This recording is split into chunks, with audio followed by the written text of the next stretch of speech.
कि logistical companies काम किस तरह करती हैं? Sorting is very important. Unfortunately जो राइडर की जर्नी है ना वो बहुत ज़्यादा डिफिकल्ट है। रुला ही दिया राइडर की स्टोरी सुना के। राइडर्स क्या-क्या दो नंबरी कर सकते हैं? लाहौर जैसे एरिया में डीएचए में एक पोजीशन के साहब वहाँ पे रहते थे। उन्होंने उस बंदे को बिठाया, उन्होंने फिर हमें फ़ोन करवाया, क्या मैं इसको नहीं छोड़ूँगा। वो 2 दिन वहाँ पे लड़के को उन्होंने वहाँ पे रखा। 2 दिन 2 दिन रखा जी। अपने राइडर्स को ट्रैक क्यों नहीं कर सकते? ये टेक्नोलॉजी आज ट्रैक के पास अवेलेबल है। एक राइडर बड़े शहर में कम से कम 2.5 से 3 लाख का सामान लेके जा रहा है। अगर आप उसकी पोजीशन को इतना एक्सपोज़ करवा दें तो बहुत सारी चीज़ें पॉसिबल हैं। अमेज़न पाकिस्तान में कब आ सकता है? आ सकता था। सो आई थिंक गवर्नमेंट को सोचना चाहिए। टीमू डिलीवर किस तरह कर रहा है? टीमू जो डिलीवर कर रहा है वो थर्ड पार्टी से कर रहा है। थर्ड पार्टी तमाम वो कंपनीज़ है जो कि निस्बतन अच्छी कंपनीज़ हैं। दराज इसको कैपिटलाइज क्यों नहीं कर सकते? This is not the right वे। ये जो नया गवर्नमेंट ने टैक्स लगा दिया है ई-कॉमर्स के ऊपर, इसका क्या असर आएगा? काफ़ी साल पहले एक बंदा आया, उसने मुझे फ़ोन करके कहा जी मेरे साथ फ्रॉड हो गया, आप मेरे पैसे रिफंड कर। मैंने कहा जी क्या फ्रॉड हो गया? कहते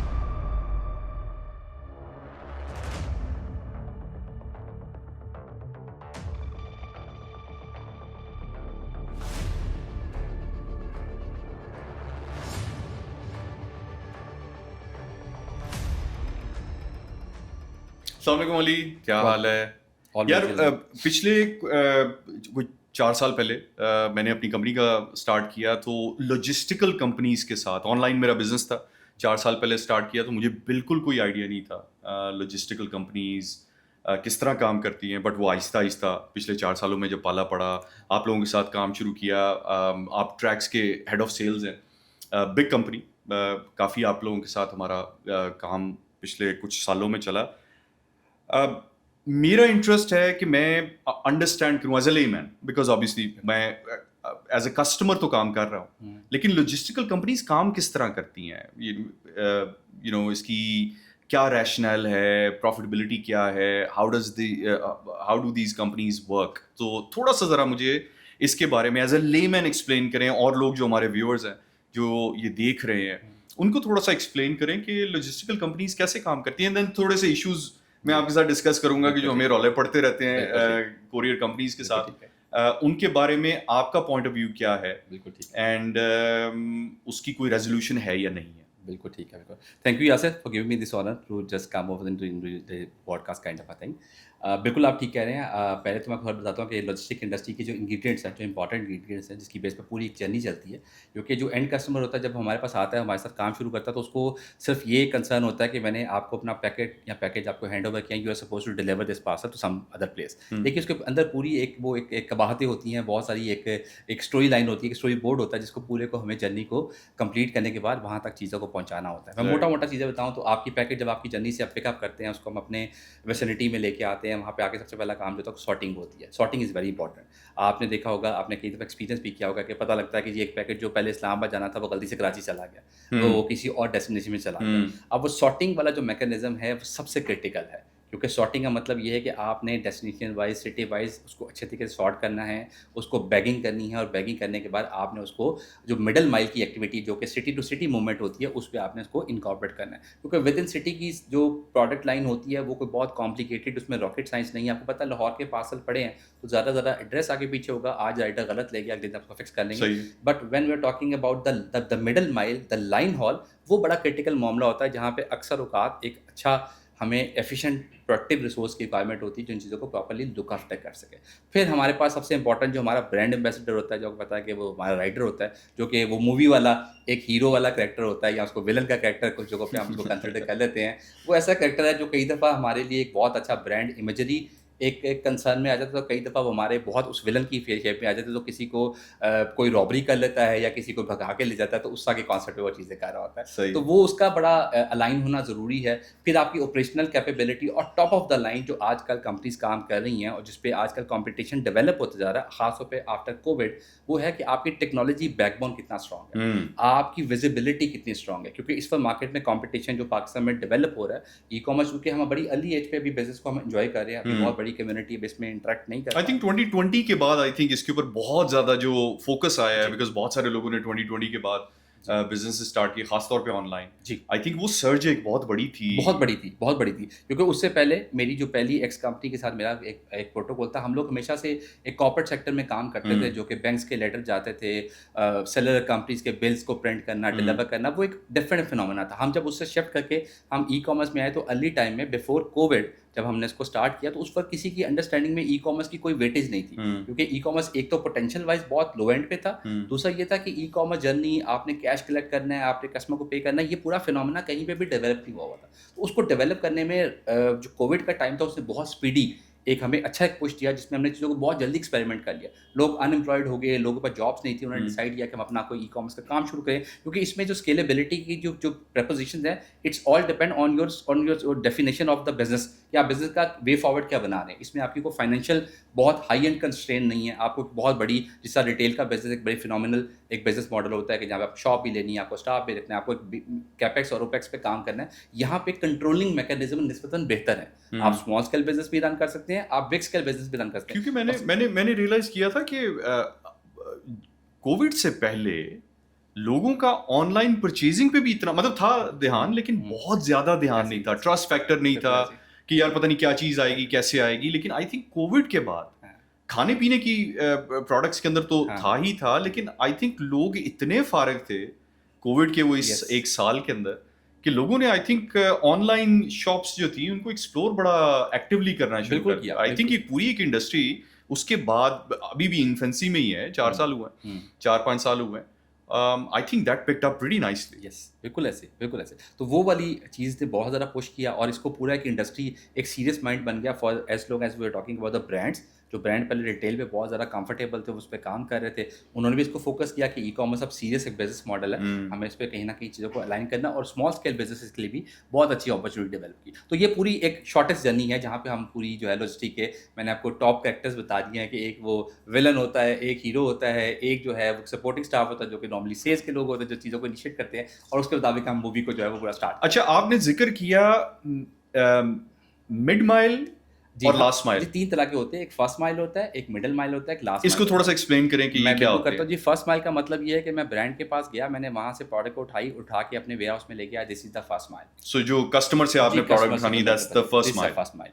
और मिडिल माइल का मतलब ये है कि जहाँ पे आपकी सिटी टू सिटी मूवमेंट है, तो मैं जहाँ लाहौर से अपने पार्सल का एक पूरा बैग बना के लाहौर से मैं कराची भिजवा रहा हूँ, या लाहौर से मैं इस्लामाबाद भिजवा रहा हूँ, this is called the middle mile, जहाँ पे पूरी वो ट्रैवलिंग करने के बाद वहाँ जाके वो उसको दोबारा बैग को ओपन करेंगे, एरिया वाइज सॉर्टिंग करेंगे, और सॉर्टिंग करने में जब उसको डिलीवरी टाइम के लिए निकालेंगे, this is called the last mile. तो first mile, middle mile and last mile, this is a complete journey for a packet from the location of the customer till the end. So अगर मैं customer हूँ, मैंने जो आपको सामान देना है, दैट्स द फर्स्ट माइल। आपने विद इन जो अपनी कंपनी के अंदर मूवमेंट करनी है, that's the middle mile, and then वो सामान जब कस्टमर तक पहुंचेगा, दैट्स द लास्ट माइल। ठीक है, परफेक्ट।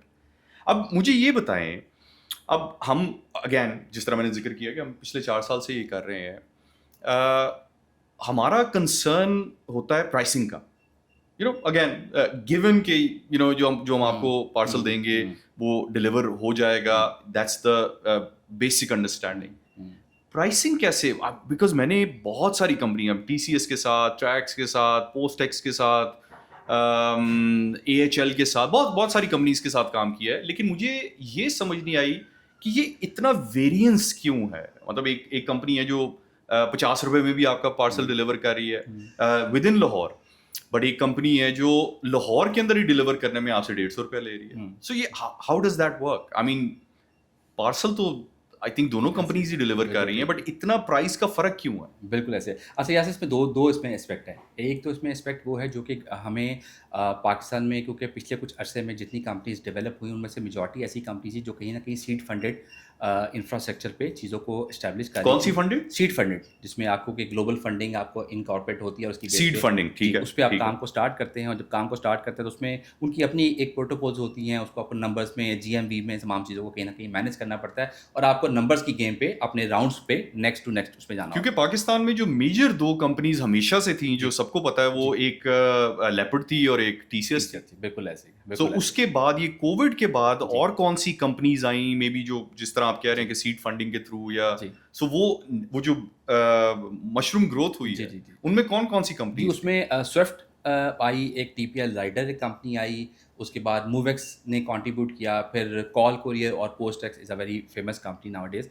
उनका एक मर्जर का साथ सिलसिला जिसमें पोस्टेक्स इटसेल्फ जो है वो एक पूरी फंडिंग की बेस पर उन्होंने अपना सारा स्ट्रक्चर इनिशिएट किया सही है। और चीज़ों को लेके चले। तो ये तो एक वो एस्पेक्ट है जहाँ पे फाइनेंशियल, क्योंकि जब उसकी आप जब कॉस्टिंग फैक्टर्स पे काम कर रहे थे, चीज़ें कर रहे थे, तो वहाँ पे इन्वेस्टर का जो मेन कंसर्न, जैसा ग्लोबली भी हम देखते हैं जो इन्वेस्टर आते हैं वो ये कहते हैं कि इसको आपने राउंड्स में कहीं लेके जाना है, कि थर्ड फोर्थ राउंड में जाके आप कहीं एग्जिट ले लेंगे, उस वक्त तक कंपनी की वैल्यूएशन आपने बेहतर कर हाँ, लिया, क्योंकि नंबर मेरा पास हमारा आगे जो सबसे पहला इंटरेक्शन था वो पोस्टैक्स के साथ था। ठीक हो गया जी। और पोस्टैक्स उस टाइम पे बिल्कुल अप एंड कमिंग, बिल्कुल नई नई, जब हमने एक बिजनेस स्टार्ट किया उन्होंने भी बिजनेस स्टार्ट ऐसे ही। किया, सर्विस भी बड़ी अच्छी थी, ऐसे ही। पैसे भी बहुत अच्छे, उनके पास यूएसपीसी कुछ कि जी उस टाइम पे अनहर्ड था कि आपको एडवांस पेमेंट मिलेगी या नेक्स्ट डे आपको पेमेंट मिल जाएगी, बिकॉज टीसीएस का और लेपर्ड का हम यही सुनते आते थे कि जी ऐसे 3-3 महीने का बैकलॉग है, पैसे ही। नहीं मिलते, पैसे खा जाते हैं, लटका के रखते हैं, पेमेंट ही नहीं होती, ऐसे। लाखों रुपया लोगों का, बड़ी कंपनीज का करोड़ों रुपया जो है वो टीसीएस के पास रुका पड़ा।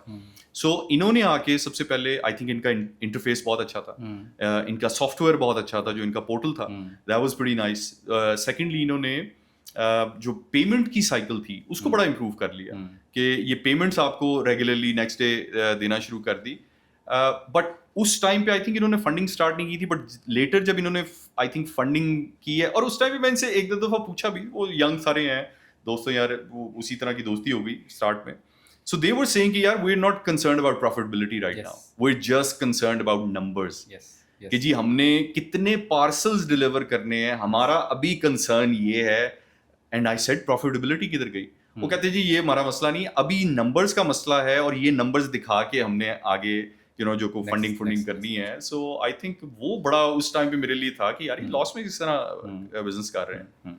हाँ, तो ये वाला फैक्टर एक बहुत ज़्यादा हमें उसने उसने हिट किया, लेकिन साथ इसके पैरेलल जो ऑन अ ग्राउंड रियलिटी ये है कि जब आप कंपनी का इंफ्रास्ट्रक्चर डेवलप करते हैं, जैसे अभी अभी आपने 2 बड़ी कंपनी का नाम लिया जिसमें लेपर्ड है, टीसीएस है, आज भी मार्केट में जो आप इंफ्रास्ट्रक्चर वाइज बात करें, आप कंपनी की कैपेबिलिटी वाइज बात करें, तो इन दोनों बड़ी से बड़ी कंपनी अभी पाकिस्तान में कोई भी नहीं। हम अपने आपको आज भी अपना as a starter culture develop हम कंसिडर करते हैं, लेकिन अल्हम्दुलिल्लाह अब हमारा एक मर्जर हो गया है SLGL के नाम से कंपनी है, पब्लिक लिमिटेड, उनके साथ, तो हम समझते हैं थोड़ा सा हमारा कैनवस बेहतर हो गया, but still they are the pioneer kind of people, they initiate the concept of the delivery packet, क्योंकि उससे पहले पोस्ट ऑफ का कॉन्सेप्ट था कि आपने बिल्कुल। लेटर लिफाफा भेजा। लिफाफा अब ये इन लोगों ने कंपनीज ने बेसिकली इस कॉन्सेप्ट को डेवलप किया कि ये भी चीज़ होती है। टीसीएस और लेपर्ड तो वहां चला जाता है जहां पे आई थिंक कोई भी कोई नहीं भी नहीं जाता। पहुंच ऐसे। पाता, ऐसे वो चक और ऐसे। जिले और ऐसे। गांव और पता नहीं कहाँ बिल्कुल। तक पहुंच जाते हैं। बिल्कुल ऐसे। तो जब आप इस लेवल की स्केलेबिलिटी पे जाते हैं, इस लेवल की सर्विस क्वालिटी पे, सर्विस की एक्सपेंशन में जाते हैं, तो उसकी बेयर मिनिमम कॉस्ट आपको हिट होती है, जिसमें आपकी इंफ्रास्ट्रक्चर कॉस्ट है, आपके स्टाफ की कॉस्ट है, आपकी टेक्नोलॉजी की कॉस्ट है,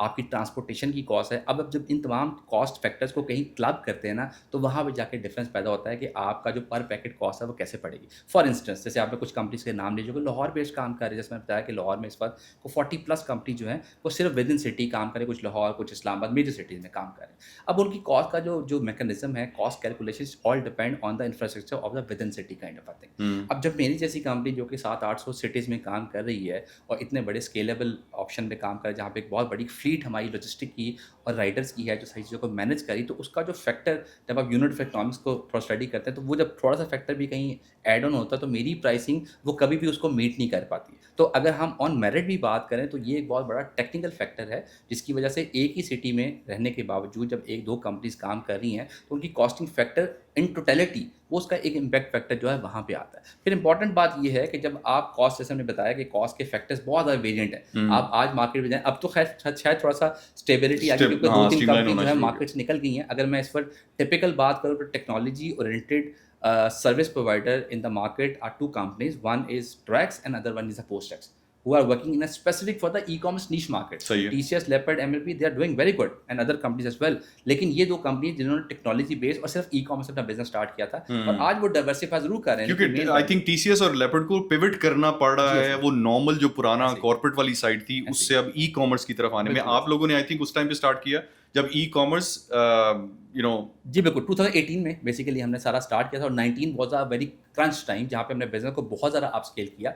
और हमारे इस अपस्केलिंग में एक बहुत रिनाउंड ब्रांड है खाड़ी, हमारे एक अपने एक डायरेक्टर हैं Ayaz Abdullah, he was a CFO over there. उन्होंने वहाँ से हमारी बेसिकली पूरी जर्नी की जो डेवलपमेंट का कोई 80% हमने बड़ी अर्ली एज में डेवलप कर लिया था, क्योंकि वो खाड़ी में थे और उन दिनों कोविड की वजह से शॉप्स बंद थी, रिटेल्स बंद थी, तो वहाँ से हमने ओमनी का कॉन्सेप्ट डेवलप किया कि अब जो है वो सेंट्रलाइज पिकअप की कोई चॉइस नहीं है, क्योंकि बहुत रिस्ट्रिक्शन थी गवर्नमेंट की वजह से, आप ट्रैवल नहीं कर सकते थे, आप मूवमेंट नहीं कर सकते थे। उस वक्त हमने डिसाइड किया कि यार आप इसका हल का निकाला। उन्होंने कहा कि आप हमें टेक्नोलॉजी वाइज क्या सोल्यूशन दे सकते। तब हमने पाकिस्तान में सबसे पहली दफ़ा ओमनी चैनल को इंट्रोड्यूस करवाया कि आप अपनी जो है वो जो इन्वेंट्री है उसको आप डिसेंट्रलाइज कर दें। आपकी जिस सिटीज़ में जहाँ पे पैकेट पड़ा हुआ है, अगर वहाँ पे वो स्टॉक अवेलेबल है तो वहीं की कम्युनिटी को कनेक्ट करवाएं।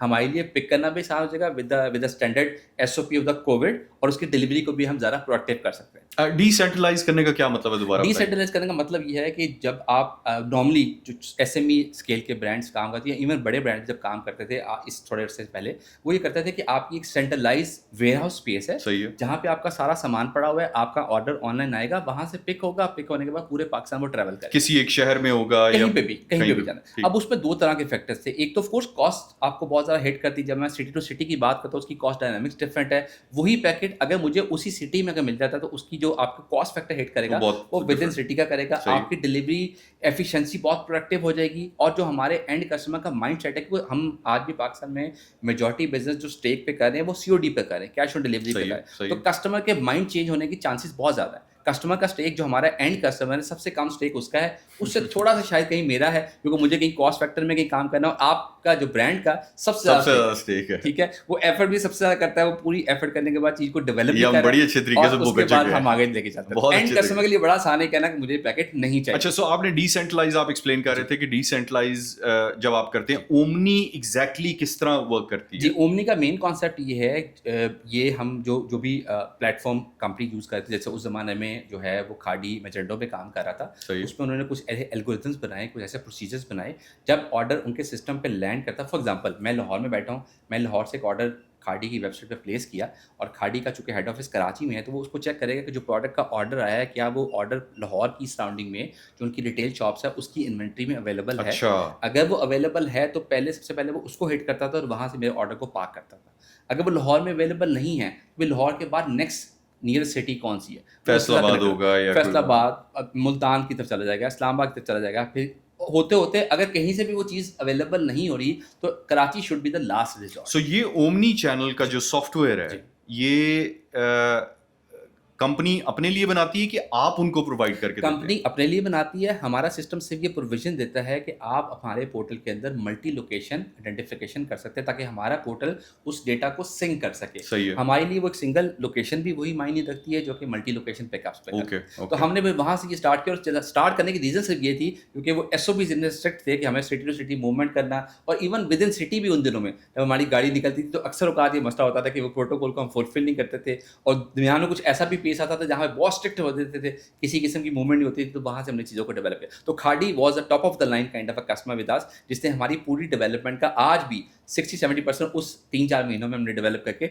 और उसको डिप्लॉय किया जहाँ से हमने काम किया। अच्छा, शुरू में आपने बात की पाकिस्तान के अंदर, मतलब टीसीएस और लेपर्ड की जो एक रीच है, कितनी सर्विसेबल लोकेशंस हैं अभी इस वक्त पाकिस्तान में, अगर जो भी इस वक्त नंबर 1 पे है, कितनी है? आपने बताया कि आप लोग 800 को सर्व कर रहे हैं, लेकिन पाकिस्तान में कितनी लोकेशंस होंगी? जो टीसीएस और लेपर्ड के जो प्रोटोकॉल में जो उनकी एक नेटवर्क लेसअवत किए हुए हैं, 2200 सिटीज अच्छा में वो लोग काम कर रहे हैं, जहाँ पे वो उस एरिया पे कहीं ना कहीं पेनिट्रेशन करके जा रहे हैं। लेकिन हमारी जो वर्किंग रही पिछले जो 6-7 सालों में हमने जो काम किया, हमें ये लगा कि आपको आइडिया कि KLI Karachi, Lahore, Islamabad is basically getting the major kind of a share सही है। for as a totality for all the brands, और बाकी जगहों पे आप उसकी परसेंटेज डिफाइन करें। तो हम अगर 700 सिटीज़ की मैं आज बात करता हूँ तो बिजनेस का ऑलमोस्ट कोई 95-96% बिजनेस जो है वो इजीली इन 800 700 सिटीज के अंदर में आप कवर कर रहे हैं। 3-4% का जो कहीं आता है, लैग आता है, जो कि आपको कहीं ना कहीं आगे कोई चक नंबर आ जाता है, कोई PO नंबर आता है, कोई सराउंडिंग आ जाती है, जो कि मेन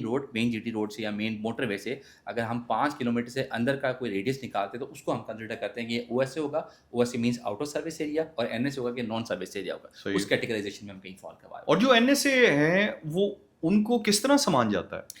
NSA का जो मेन प्रोटोकॉल है, 2 तरह की चीज़ों में हम लोग हैंडल करते हैं, जो कि टोटलिटी इंडस्ट्री का नॉर्म है।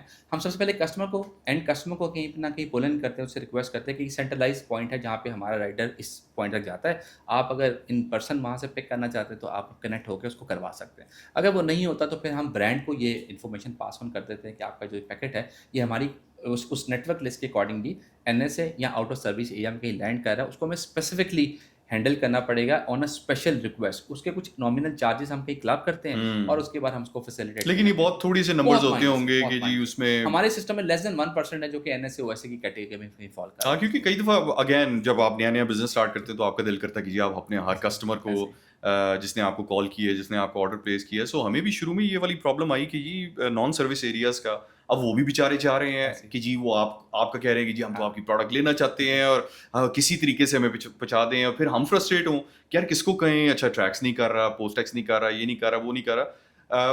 कुछ केसेस के अंदर फिर हमें स्पेसिफिकली टीसीएस को कहना पड़े, कुछ केसेस में हमें लेपर्ड को कहना पड़े कि जी आप हमें पहुँचा दें।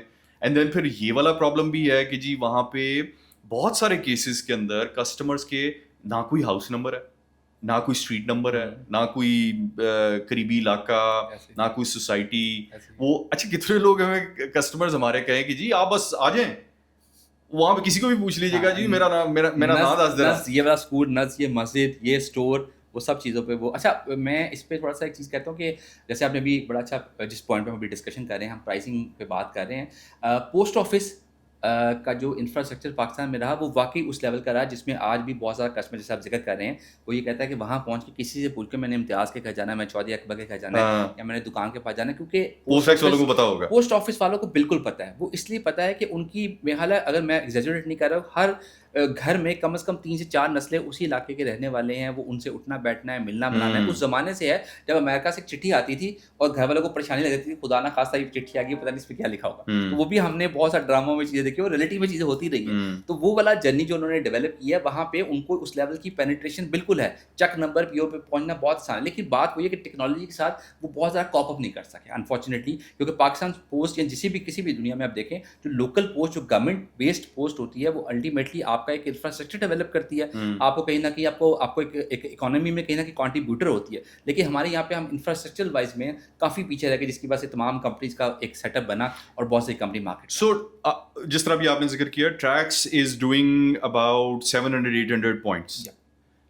लेपर्ड और TCS is doing about 2200 points, 1500 to 2200 almost. 1500 to yes, 2200 yes. Points. Post tax के कितने पॉइंट्स होंगे आपके ख्याल में? पोस्ट की भी ऑलमोस्ट यही है 8 सॉरी पोस्ट ऑफिस के। पोस्ट ऑफिस के जी तकरीबन कोई वो जो अपने डिक्लेयर करते हैं जो उनकी डॉक्यूमेंटेड है जिसको हम्म। उन्होंने कभी भी पब्लिक नहीं किया उसके मुताबिक वो 8700 पॉइंट्स हैं जहाँ पे वो सही चीज़ कर रहे हो अच्छा। जी जो कि डिक्लेयर्ड है उनके डॉक्यूमेंट के अंदर जहाँ पे चीज़ों को प्लान कर रहे हो सो जो मैक्सिमम इस वक्त पेनिट्रेशन है वो जी। पोस्ट ऑफिस की है। जी बिल्कुल ऐसे they might not be as efficient. Yes अगर किसी ने फॉर एग्जांपल अब आई नो जी आपकी लाइन है लॉजिस्टिक्स वाली, लेकिन कोरियर ये जो ऑनलाइन बिजनेसेस हैं इनको पोस्ट टैक्स वाली साइड पे पोस्ट ऑफिस वाली साइड पे जाना चाहिए। जी कुछ कुछ ब्रांड्स एक्सपेरिमेंट कर भी चुके हैं कुछ कर कर रहे हैं कुछ चीज़ें कर रहे हैं सिर्फ उसमें जो मेन जो डार्क साइड है जैसे मैंने आपसे पहले जिक्र किया कि पोस्ट ऑफिस पे जब आप अपनी डिलीवरी की जर्नी को रन करते हैं स्टार्ट करते हैं तो आपको उसको विजिबिलिटी नहीं मिलती visibility It's not more digital. Important it's not digital आप उनको हैंड ओवर करने के बाद बस कोई मसाला बचा लें और दुआ करते हैं कि यार मेरा पैकेट पहुंच जाए और अगर वो नहीं पहुंचता तो रिटर्न के प्रोटोकॉल्स क्या है कैसे है ये तमाम मामला जो है ना जो सेट बैक करते हैं पोस्ट ऑफिस को अपने इंफ्रास्ट्रक्चर को इतना प्रोमिनेंटली मार्केट करने में नहीं तो ये पोस्ट ऑफिस वाली जो अब मुझे नहीं पता ये किस डोमेन के अंदर आता है, बट इसके ऊपर कभी काम नहीं किया गया या क्यों नहीं काम किया अच्छा गया? इस पे आप शायद इस पे थोड़ा सेकंड करें दरमियान में एक ऐसा फेज आया था जब पाकिस्तान में अमेजन जो है वो ऑफिशियली डिक्लेयर होने लगा था और सारी चीज़ों को वो अलाइन कुछ सालों पहले। कुछ सालों पहले उस वक्त पोस्ट ऑफिस ने इसको सेल्फ इनिशिएट किया उन्होंने बहुत सारी लॉजिस्टिक कंपनीज को इनवाइट किया हम भी उसमें शामिल थे हमारी इस्लामाबाद में इनके हेडक्वार्टर में मुलाकात हुई सारी चीज़ें डिस्कस हुई तो वहाँ पे जब हम उनको सारी चीज़ें बताई कि अब जो जर्नी है वो किस तरह गूगल मैप के थ्रू आप जो है राइडर को ट्रैक भी कर सकते हैं लाइव के कहाँ पे जा रहे हैं कहाँ पे डिलीवर कर रहे हैं जब वो डिलीवर करने के बाद अपना मैप करता है तो उसको जियो फेंसिंग में आप कंट्रोलिंग भी कर सकते हैं तो उनके लिए बड़ी डिफरेंट एक फिनोमेना था एक डिफरेंट बॉल पार्क एक डेफिनेशन थी जब उनसे डिस्कशन की तो उन्होंने कहा ये चीज़ें तो करने में हमें लगता है बहुत टाइम लगेगा और इसमें बहुत ज़्यादा कॉस्ट भी होगी तो अभी हम इस प्रोजेक्ट को थोड़ा सा होल्ड करते हैं हम पहले इंटरनली इंफ्रास्ट्रक्चर डेवलप करते हैं तो ये आप समझ सकते हैं इस बात से कि कितना बड़ा गैप अभी इसमें अवेलेबल है जिसको फिक्स एंड मतलब 8000 पॉइंट्स अगर ये पोस्ट ऑफिस को किसी तरीके से भी आई थिंक काम ही शुरू कर दें तो कुछ सालों में, बिकॉज ये तो ग्रो ही कर रही है ना ऑनलाइन वाली साइड इज ग्रोइंग, नई से नई कंपनीज आ रही हैं, सो आई थिंक गवर्नमेंट को इस साइड पे सोचना चाहिए जो कि उम्मीद नहीं और अब लगती। मुझे लगता है कि अब तो वैसे भी जो डेवलपमेंट या जो टेक्नोलॉजी का कॉन्सेप्ट है वो एआई ने वैसे लाइफ बहुत आसान कर दी है। अब तो आप एक प्रॉम्प्ट लिखे तो आपको एक बहुत बड़ी, मेरे जैसा बंदा भी छोटी-छोटी जो है ना कोडिंग करना बड़ा एन्जॉय करता है कि how to do all this kind of यार बिल्कुल ही बदल एल्गोरिथम गया kind of scene. Things are very very AI की बात तो बहुत ही चेंज हो गया है इस इतनी एरा में तेजी अगर कोई से। बंदा उसको नहीं कॉप अप कर रहा तो मेरे ख्याल है ये तो बड़ा अनफॉर्चुनेट एक प्रॉब्लम है जिसको। आप ही जो यार हमें प्रॉब्लम आता है राइडर्स के साथ, जी। और क्योंकि ऑब्वियसली हमारा जब कॉल सेंटर और कस्टमर सपोर्ट और हम बात कर रहे होते हैं कस्टमर के साथ, मसला वैसे दोनों के साथ ही है। अब 4 साल के बाद मैंने रियलाइज किया है कि दोनों तरफ मसला है, कस्टमर की तरफ भी मसला है। कस्टमर इतना कैजुअली ऑर्डर करके, और जब उसके घर ऑर्डर पहुंचता है तो वो कहते हैं जी मुझे तो चाहिए ही नहीं, वापस ले जाए। दे डोंट रियलाइज कि और इसका सबसे बड़ी डज जो है वो कस्टमर ब्रांड को पड़ती है। हमने लॉजिस्टिकल कंपनी के भी पैसे देने हैं जो कि गए, आपके ऑर्डर डिलीवर हुआ या ना हुआ, टिकट आपकी कट गई, आपकी पैसे कट गए, जो कट गया। और उन्होंने कन्वीनियंटली कि जी नहीं चाहिए। है। सो ये एक मसला।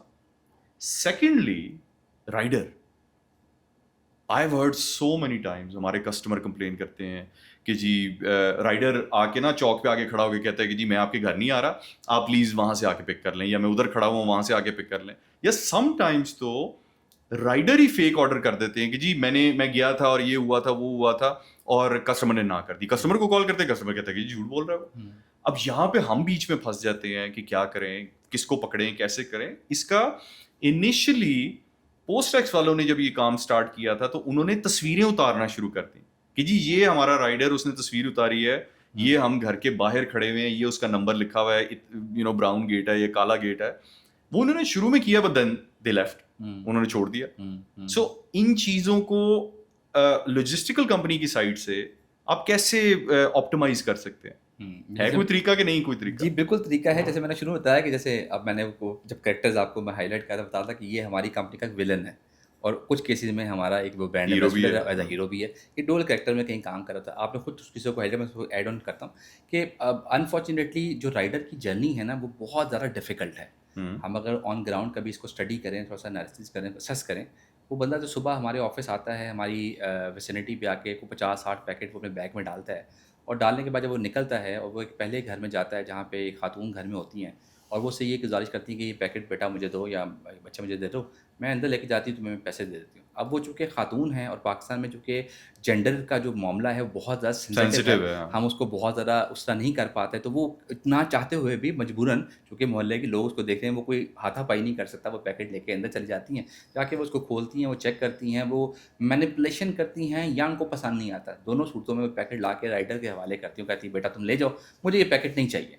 अब जो हमारा जो स्टैंडर्ड प्रोटोकॉल है with the company, with the brand, ये है कि आपने पैकेट जो है वो तब डिलीवर करना है जब आपने ब्रांड से, आपने कस्टमर से पैसे ले लिए। अब उसने वो पैसे नहीं लिए, वो पैकेट उसको वापस मिल गया, और उसके बाद आप ये इमेजिन कर सकते हैं कि जैसे आजकल के दिनों में बाहर गर्मी 40-45 के आसपास की गर्मी हो, पहला उसकी जर्नी एक्सपीरियंस ये हो चुका हो, और वो वहाँ से पैकेट लेके निकलता, तो उसकी मेंटल साइकी, मेंटल कैलिपर किस पॉइंट पे पहुँचे। फिर दूसरा पॉइंट ये होता है कि हम, जैसे आपने खुद भी जिक्र किया कि हम उसको ना बहुत कैंडिड और कैजुअल भी ट्रीट करते हैं, प्लस हम उनको बहुत ज़्यादा इंसानों वाली कैटेगरी में फॉलो नहीं करवाते। मतलब जैसे आजकल के दिन में एक राइडर बाहर आता तो हम ये इतनी कर्टसी नहीं दिखाते कि उसको एक गिलास पानी पिला दें, उसे प्यार से बात कर लें, उसे चीज़ देने के बाद चीज़ें कर लें। तो ये एक साइड है जिस पे हम कहीं अपने राइडर को डिफेंड कर सकते हैं। फिर ये इन तमाम एपिसोड के बाद जो राइडर का जो मैकेनिज्म बन जाता है ना, वो भी बड़ा हार्श हो जाता है। ही इज समबडी जिसका ये कंसर्न, जिसका ये इंटरेस्ट, उसका सिर्फ इतना सा है कि उसने पैकेट को डिलीवर करना है,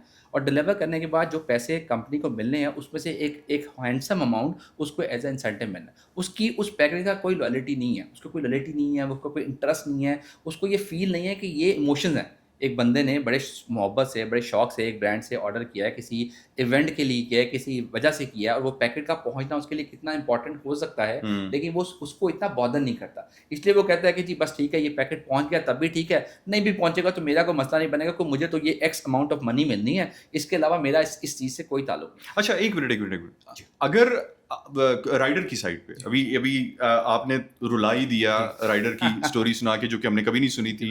ये एक बड़ी अच्छी, इसके अंदर एक इंसाइट है, इसके ऊपर हम थोड़ी सी और बात भी करेंगे। बट राइडर के केस में राइडर पार्सल डिलीवर करे या ना करे, he gets paid? No no. तो फिर उसका इंसेंटिव तो हुआ उसका ना? बिल्कुल इंसेंटिव है, बिल्कुल इंसेंटिव, लेकिन उसका पहला जो एपिसोड हुई है ना, जो उसका पहला एक बैड पैच हो गया है, अब सारा दिन उसकी ना अनकॉन्शियस में ये बात है कि ये पैकेट मैं जब वापस लेके जाऊंगा तो मेरा सबऑर्डिनेट इसको रखेगा और ये मुझे अलर्ट भी दे देगा कि यार ये पैकेट अगर कंपनी ने ना लिया तो उसकी हमें कहीं ना कहीं कंपनसेशन दस पड़ेगी, इसका कहीं ना कहीं आपको चीज़ देखनी पड़ेगी। हालांकि उसमें राइडर की तो कोई इन्वॉल्वमेंट नहीं, हमारी कंपनी में हमने ये रखा हुआ है कि हम उसको इन्वेस्टिगेट, हम राइडर को इतना ज़्यादा पेनलाइज नहीं करते, but it's all depend on the cost of the product. फिर ये साइड, ये वो साइड है जहाँ पे आपने जिक्र किया कि रुलाने वाला सीन था। अब हम उस तरफ आते हैं जहाँ पे राइडर की भी कहीं ना कहीं जहाँ पे राइडर रुला देता है। फॉलन करता है। उसमें यह है कि जो राइडर मार्केट में पिछले को 3-4 सालों से काम कर रहा है कंपनी के साथ, उसको पता है, उसको इलाके का पता है, उसको लोगों के साथ अंडरस्टैंडिंग आइडिया है, उसको ये पता है कि मैंने कहाँ पे मैं कौन सी चीज़ दोनों कर सकता हूँ। जैसे हम एक बहुत बड़ी बात मैं आपको बताने जा रहा हूँ कि हमारा जो प्रीपेड जो पार्सल होता है, हमारी लोकल माइंडसेट में ये आता है कि जो बंदे ने पे किया हुआ है उस पैकेट के डिलीवरी के पूरा जो प्रोटोकॉल है और जो एंड कस्टमर की कम्युनिकेशन है वो ज़रा प्रोएक्टिव होनी चाहिए। लेकिन अनफॉर्चुनेटली पाकिस्तान में हमारे जितने भी हम प्रीपेड ऑर्डर्स को डिलीवर करते हैं, वहाँ पे कस्टमर नॉर्मली कोई हफ्ते डेढ़ हफ्ते के बाद जाके ब्रांड से पूछता है कि यार वो पैकेट मेरा किधर है।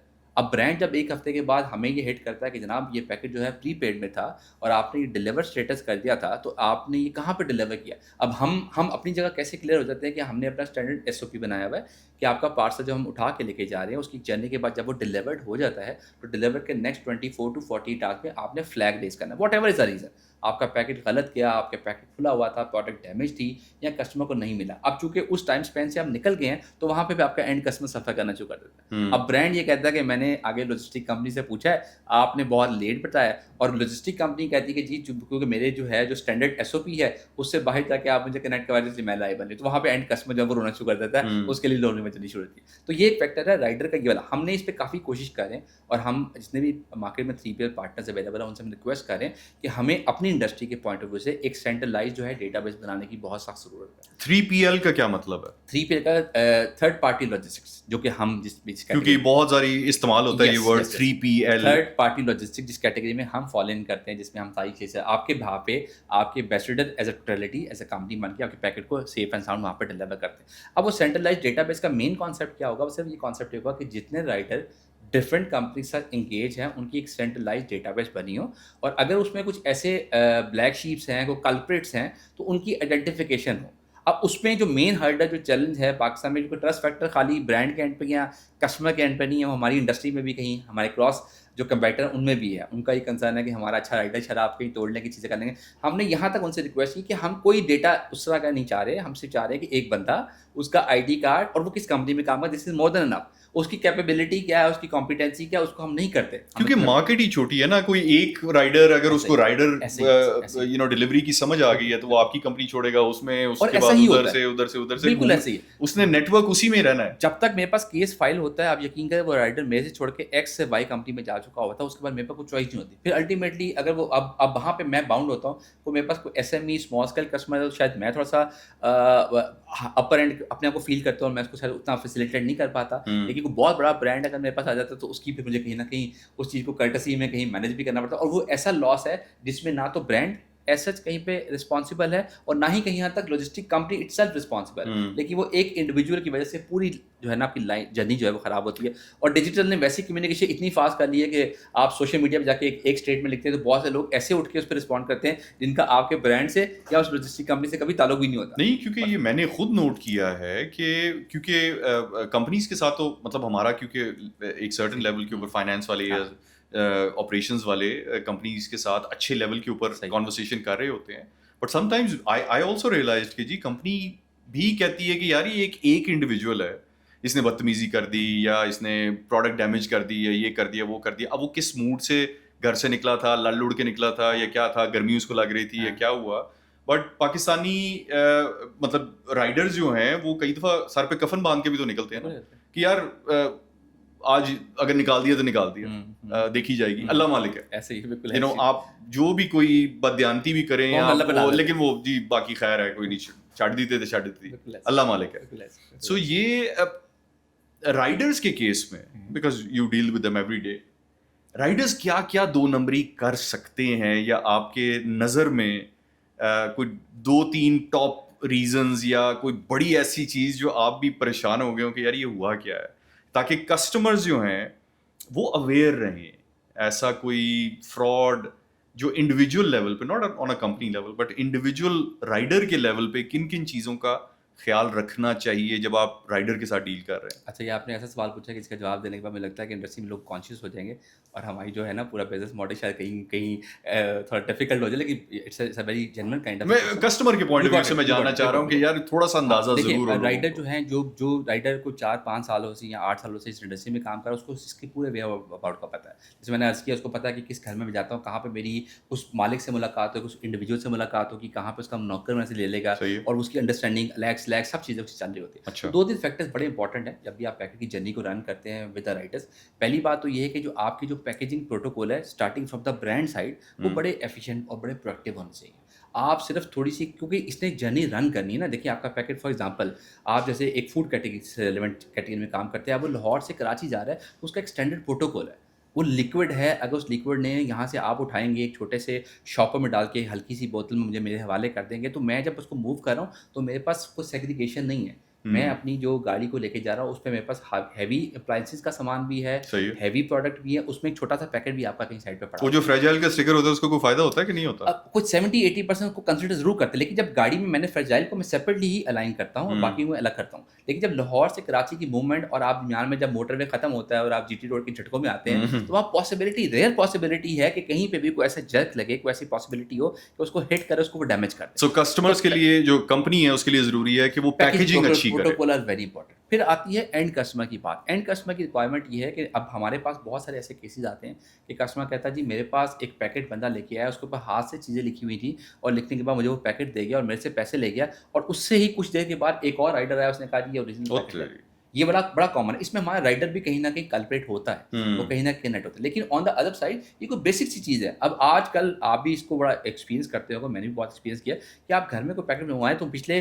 कोई 4-5 सालों में मेरे घर में कभी कोई ऐसा packet through e commerce, through logistic नहीं आया जिसके ऊपर किसी ने हैंड रिटन लिखा हो। वो स्टैंडर्ड इट्स ऑलवेज कंप्यूटराइज्ड, आपकी वो एक स्लिप लगी होगी उसके ऊपर। आप एक तो जब पैकेट पकड़ते हैं, आप पैकेट को एक जनरली सरसरी से देख लें कि उसकी जो आप जो जितने भी फ्लाई सिक्योरिटी फ्लाइज है, उसकी जो इंटैक्ट पॉइंट है वो नॉर्मली टेम्पर्ड नहीं होता। अगर टेम्पर्ड हो या टेपिंग हो तो वो नजर आता है। आप उसके ऊपर टेपिंग तो नहीं है, कहीं वो इंटैक्ट प्रॉपर्ली आपको मिल गया है। और तीसरी बात ये कि उसके ऊपर स्लिप लगी हुई है, उसको आप एक दफ़ा वेरीफाई कर लें कि कंप्यूटराइज है, कहीं वो कंपनी का नाम ट्रैक्स XYZ कंपनी का नाम वहाँ पे अवेलेबल है। उसके बाद आप चेक करें तो चांसेस हैं कि आप इस चीज़ को तकरीबन कुछ 70-80% मिटिगेट कर सकते हैं और आप इस मसले को हल कर सकते हैं। फिर भी 10-20% आएगा, वो कहाँ पे आएगा? वो इस तरह आता है जहाँ पे आपने पूछा सवाल कि कौन से ऐसे छुपे हुए राज हैं जो किसी को नहीं पता और हमें उसको बताना है। उसमें ये है कि जो आपका जो फ्लायर होता है उसके ऊपर भी जहाँ पे उसके जो कॉर्नर एजेस होते हैं, उसको हीट से अगर थोड़ा सा हीट अप करें तो बहुत मेल्टेड फॉर्म में आता है, बहुत रिलैक्स हो जाता है। आप उसको खोल के आराम से उसमें चीज़ निकाल भी सकते हैं, उसको अंदर भी कर सकते हैं। नहीं तो फिर वो बंद कैसे होगा? सीलिंग मशीन्स अवेलेबल हैं। अच्छा। आप नीचे से खोलेंगे, जहाँ से आपका वो जहाँ पे उसकी पॉइंट कटिंग होती है, वहाँ पे सीलिंग मशीन से आप दोबारा सील कर लें। आप सील करने के बाद बंद करके में लेके जाएंगे। आपका ऊपर वाला तो आप जो आपका लीफ है मैंने नहीं खोला, मैंने लीफ को डिस्टर्ब क्योंकि वो तो वो डिस्टॉर्ट हो जाता है ना, अगर आप उसको खींचने की जरा सी भी कोशिश करेंगे तो वो टेढ़ा मेढ़ा हो जाएगा प्लास्टिक। तो वहीं से टेम्परिंग पता लग जाती है। लेकिन आप कह रहे हैं कि साइडें खुल सकती हैं, बिकॉज हमारे साथ एक दफा हुआ कि हमने किसी को एप्पल साइडर विनेगर भेजा और उसको पित्त पाउडर मिल गया। वो कहते हैं ये आपने हमें क्या भेज दिया? सो आई थिंक बीच में रास्ते में कोई बिल्कुल है ये बस है। और फिर जैसे मैंने आपको अर्ज किया कि जो प्रीपेड ऑर्डर्स हैं उसमें बड़ी एक अलार्मिंग कॉन्सेप्ट है, क्योंकि आपने पैसा पे किया हुआ, आप भी कंसर्न है, आप सीरियस है चीज़ को लेने के लिए। उसमें ये इंपॉर्टेंट बात है कि हमारे सिस्टम में ये SOP है, ये प्रोटोकॉल है। हमारे पास क्या होता है कि हम उसका ID कार्ड नंबर लेते हैं। ID कार्ड नंबर, जो भी बंदा रिसीवर है उसका ID कार्ड नंबर, उसकी इन्फॉर्मेशन हम सिस्टम में पास ऑन करते हैं। अब यहाँ पे बहुत से लोग कंसर्न हैं, वो ID कार्ड नंबर्स को ओपनली देने में इंटरेस्ट नहीं होता। उसको हमने अपने सिस्टम में ऐसा हल किया कि हमने उसको OTP सिस्टम पे हम लेंगे। हम एक OTP नंबर जनरेट करते हैं प्रीपेड ऑर्डर्स पे, जो कि उस इंडिविजुअल के पास जाता है जिसने ऑर्डर प्लेस किया हुआ है, और वो सिस्टम जनरेटेड है, कहीं पे भी ह्यूमन इंटरवेंशन नहीं है कि जहाँ पे कोई ट्रैक हो सके या कोई बंदा उसमें कोई हैंकी पैंकी कर सके। तो वो नंबर आपके पास आ गया, मेरा राइडर आपके पास पहुंचता है, आपको पैकेट डिलीवर करेगा, आपसे वो ID कार्ड की रिक्वेस्ट करेगा। अगर ID कार्ड का नंबर आप नहीं देना चाहते और आप वो साहब नहीं है जिनका वो पैकेट है, तो आप घर में वो नंबर दीजिए, हमें वो कोड चाहिए, वो हमारी ऑथेंटिसिटी है और उसकी बेस पे हम करें। अभी तक जो फ्रॉड हो रहा था वो ये हो रहा था कि राइडर जब वो बहुत फ्रीक्वेंट इंडस्ट्री को समझ चुका हुआ है और वो ईद के दिन आ गए और उसने अपनी बेगम को एक अच्छा सा सूट देना है और उसके बाद सफायर का पैकेट आ जाए, तो दिस इज आइडियल सिनेरियो जहाँ पे एक बहुत बेहतर उसकी शॉपिंग का प्लान बन सकता है। वो क्या करेगा, उस पैकेट को लेगा, यहाँ यहाँ तो उस पैकेट को निकाल लेगा, प्रीपेड ऑर्डर है, उसको पता है कि यार ये पैकेट मैं अभी तो ईद निकालूँ, ईद के बाद जाके आखिरी 2 दिन पहले मैंने डिलीवर किया, बाद में जब आएगा तो देखी जाएगी। अब उसने वो प्रीपेड ऑर्डर कहीं पे भी अपने घर ले गया, उसने नंबर आईडी कार्ड का कोई नंबर डाल दिया, कोई इन्फॉर्मेशन डाल दी और उसके बाद फिर उसका वेयर अबाउट कहाँ जाएगा, क्या होगा, कैसे होगा, आप उसको आइडेंटिफाई नहीं कर सकते। उसका हमने क्रॉस चेक सिस्टम में क्या रखा हुआ है कि हम अपने ये करते हैं, जब राइडर हमारे सिस्टम पे कहीं पे भी अपना एक फाइनल एक इन्फॉर्मेशन को पास करता है, वो ये लिखता है कि ये पार्सल डिलीवर नहीं हो रहा, कस्टमर ने रिफ्यूज़ कर दिया है, या ये पैकेट मैं फ़लाँ जगह पर डिलीवर कर चुका हूँ। तो जब वो ये वर्ड लिखता है तो हमारा सिस्टम जो है वो उसकी उस लोकेशन को सिस्टम में मैप कर देता है, जिसका उसको नहीं पता होता है। उस मैपिंग से हमें कम से कम ये फ़ायदा ज़रूर हो जाता है कि अगर खुदा ना खासा उसने कोई ऐसी मिसहैप किया हो, कोई ऐसा मसला किया हो, तो हम उसको कहीं न कहीं ट्रेस कर सकते हैं। लेकिन रीज़न वही है कि अगर वो राइडर कंपनी में मौजूद हुआ, अगर वो उससे पहले छोड़ के किसी तीसरी या चौथी कंपनी में चला गया और कंपनी का कहीं वेयर अबाउट की बेस पे हम उसको दोबारा अपने पास ऐड ऑन नहीं कर रहे, तो उसके बाद ये मसले जो है आपको कहीं न कहीं फेस करें। तो ये कुछ सो आप जो कह रहे थे कि वो जो एसोसिएशन होनी चाहिए जिसके अंदर आप कुछ लोगों को ब्लैकलिस्ट कर सकें, वो एसोसिएशन अभी नहीं है, अनफॉर्चुनेट नहीं है। किसी ने कोशिश भी नहीं की। कोशिश थी की, बस वो बताया ना कि जैसे इंडस्ट्री में ट्रस्ट फैक्टर ये है कि शायद राइडर की आप कंपैटिबिलिटी की बेस पे, क्योंकि राइडर ढूंढना भी एक बहुत बड़ा एक चैलेंजिंग साइंस है। एक बंदे को जब हम हायर करते हैं, उसका बैकग्राउंड चेक होता है, उससे हम सिक्योरिटी चेक लेते हैं, उससे गारंटीज देते हैं, लेकिन तमाम चीज़ों के होने के बावजूद, क्योंकि वो जिस फैमिली से नॉर्मली बिलोंग करता है वो बहुत ज़्यादा कोई वर्थफुल फैमिली नहीं होती, फाइनेंशियली स्ट्रॉन्ग नहीं होते, अगर हम कोई लीगल प्रोसेस करें, कोई उसके खिलाफ FIR का प्रोसेस भी करें, तो वो उसकी जो रिकवरी है उसके चांसेस बहुत बहुत रेयर वाले होते हैं। तो इसलिए वो अभी तक हम इस चीज़ में बहुत ज़्यादा जो है कामयाब नहीं हो सके। कंपनी राइडर्स को बाइक देती है कि बाइक उनकी अपनी होती है? बाइक जी कंपनी में कुछ केसेस में, कुछ सिटीज़ में हम अपनी बाइक को अलाइन करते हैं, लेकिन मेजॉरिटी केसेस में जो बाइक होती है वो राइडर की अपनी होती है। उसकी मेंटेनेंस कंपनी पे करती है, उसकी फ्यूलिंग कंपनी पे करती है अदर देन हिज सैलरी। तो उसके बाद ये चीज़ें होती हैं, प्लस उसका इंसेंटिव होता है। ये 4 सेगमेंट्स होते हैं बाइफिकेशन की, जो हम राइडर को पे कर रहे होते हैं। सही है, सही है। हमारे केस में हमें यहाँ तक भी प्रॉब्लम आई कि एक चीज़ की प्राइस से फॉर एग्जांपल 1000 रुपया है और लिखा हुआ है उसके ऊपर 1000 रुपया, राइडर फिर भी 1200 रुपये ले गया कस्टमर से, और कस्टमर ने बाद में रियलाइज़ किया, फिर हमें कंप्लेन की कि यार ये 200 रुपये मेरे से एक्स्ट्रा ले गया। How does that work? अच्छा, इसमें ख़ास तौर पे ज़्यादातर हमें जो ये कंप्लेंट्स आती है, वो जिस तरह कोई फेस्टिव डेज़ होते हैं, जैसे ईद के दिन होते हैं, तमाम चीज़ें होती हैं, उन दिनों अक्सर राइडर की हमें ये भी कंप्लेन आती है। इसका एक पर्सपेक्टिव ये भी है, जहाँ राइडर जाके कहता है जी ईद के दिन है, आपका पैकेट 1000 रुपये का लेके अब ईद ही तो मुझे देना। तो एक तो ये भी, ज़बरदस्ती एक तो ये ओपनली वाला कॉन्सेप्ट होता है। बाकी जो दूसरा वाला है, जहाँ पे वो कहता है कि आपका 1000 रुपये का पैकेट है, 1200 रुपया जो सिस्टम जनरेटेड इन्फॉर्मेशन है, हमने सिस्टम में, और मेरे ख्याल है बाकी कंपनी इसको फॉलो कर रही होंगी, कि हमारे सिस्टम में जिस पॉइंट पे आपकी ट्रैकिंग स्लिप निकलती है, उसका लॉग जनरेट होता है। क्योंकि एक इसमें एक मैं चीज़ और आपको ऐड ऑन कर दूँ आपके नॉलेज के लिए, कि इसमें एक और भी फ्रॉड वाला केस होता है। वो कहाँ पे होता है कि जब सबर्ब एरियाज़ में, जहाँ पे छोटे इलाके हैं, जहाँ छोटी ब्रांचेज़ हैं, वहाँ पे जो आपका ब्रांच मैनेजर होता है, कई दफ़ा वो भी पूरी गैंग का हिस्सा बन जाता है। अब वो गैंग का हिस्सा कैसे बन जाता है कि आपका पैकेट वहाँ पे पहुँचा, ब्रांच के ऑफिस तक पहुँचा, अब वो उसकी और राइडर की और जो स्टेशन स्टाफ है उनकी अंडरस्टैंडिंग है, कोई अलैक्स लैक है चीज़ों की, बार्टर में कहीं न कहीं उन्होंने कोई कमिटमेंट की हुई है, तो वो क्या करते हैं कि वो जब आपकी स्लिप वहाँ पे निकलेगी, वो सिस्टम से दोबारा एक नई स्लिप निकालेगा, नई स्लिप निकाल के उसमें कोई इन्फॉर्मेशन आगे पीछे करेगा, किसी और पैकेट में निकालेगा, वो एक फेक प्रोडक्ट वहाँ भिजवा देगा और उस एक्टिविटी को अटेम्प्ट करवा देगा। ये भी कर सकता है। फिर दूसरी बात ये है कि चूँकि उसके पास इन्फॉर्मेशन अवेलेबल है, वो वहाँ से दोबारा स्लिप निकाल के उसको मैनिपुलेट, हैंड रिटन जो भी, वो आपको पता है कि आपने एक PDF फाइल को भी आप वर्ड में कन्वर्ट करके कुछ भी कर सकते हैं। उसने किया, उसको लगा दिया। लेकिन हमने ये चेक ज़रूर रखा हुआ है कि हमारे पास कोई ऐसा एविडेंट आता है, कोई ऐसा केस आता है, तो हम सबसे पहले सिस्टम में उसका लॉग चेक करते हैं कि ये जो CN निकली थी, ये किस-किस पॉइंट पे किस-किस बंदे ने इसकी एक्सेस ली है। तो वहाँ से हमें काफ़ी हद तक इस चीज़ पे क्लू मिल जाता है कि कौन-सा बंदा मेन कल्प्रेट है। तो वहाँ पे उसको आइडेंटिफ़ाई करना, उसको रिज़ॉल्व करना आसान होता है। लेकिन 1200 रुपये आप सिस्टम जनरेटेड इन्फॉर्मेशन पे नहीं लिख सकते। अब हम नियर फ्यूचर में कुछ ऐसी डेवलपमेंट्स भी कर रहे हैं, जिसमें हम अमाउंट वाला फैक्टर वैसे ही निकाल रहे हैं। It should be a QR code.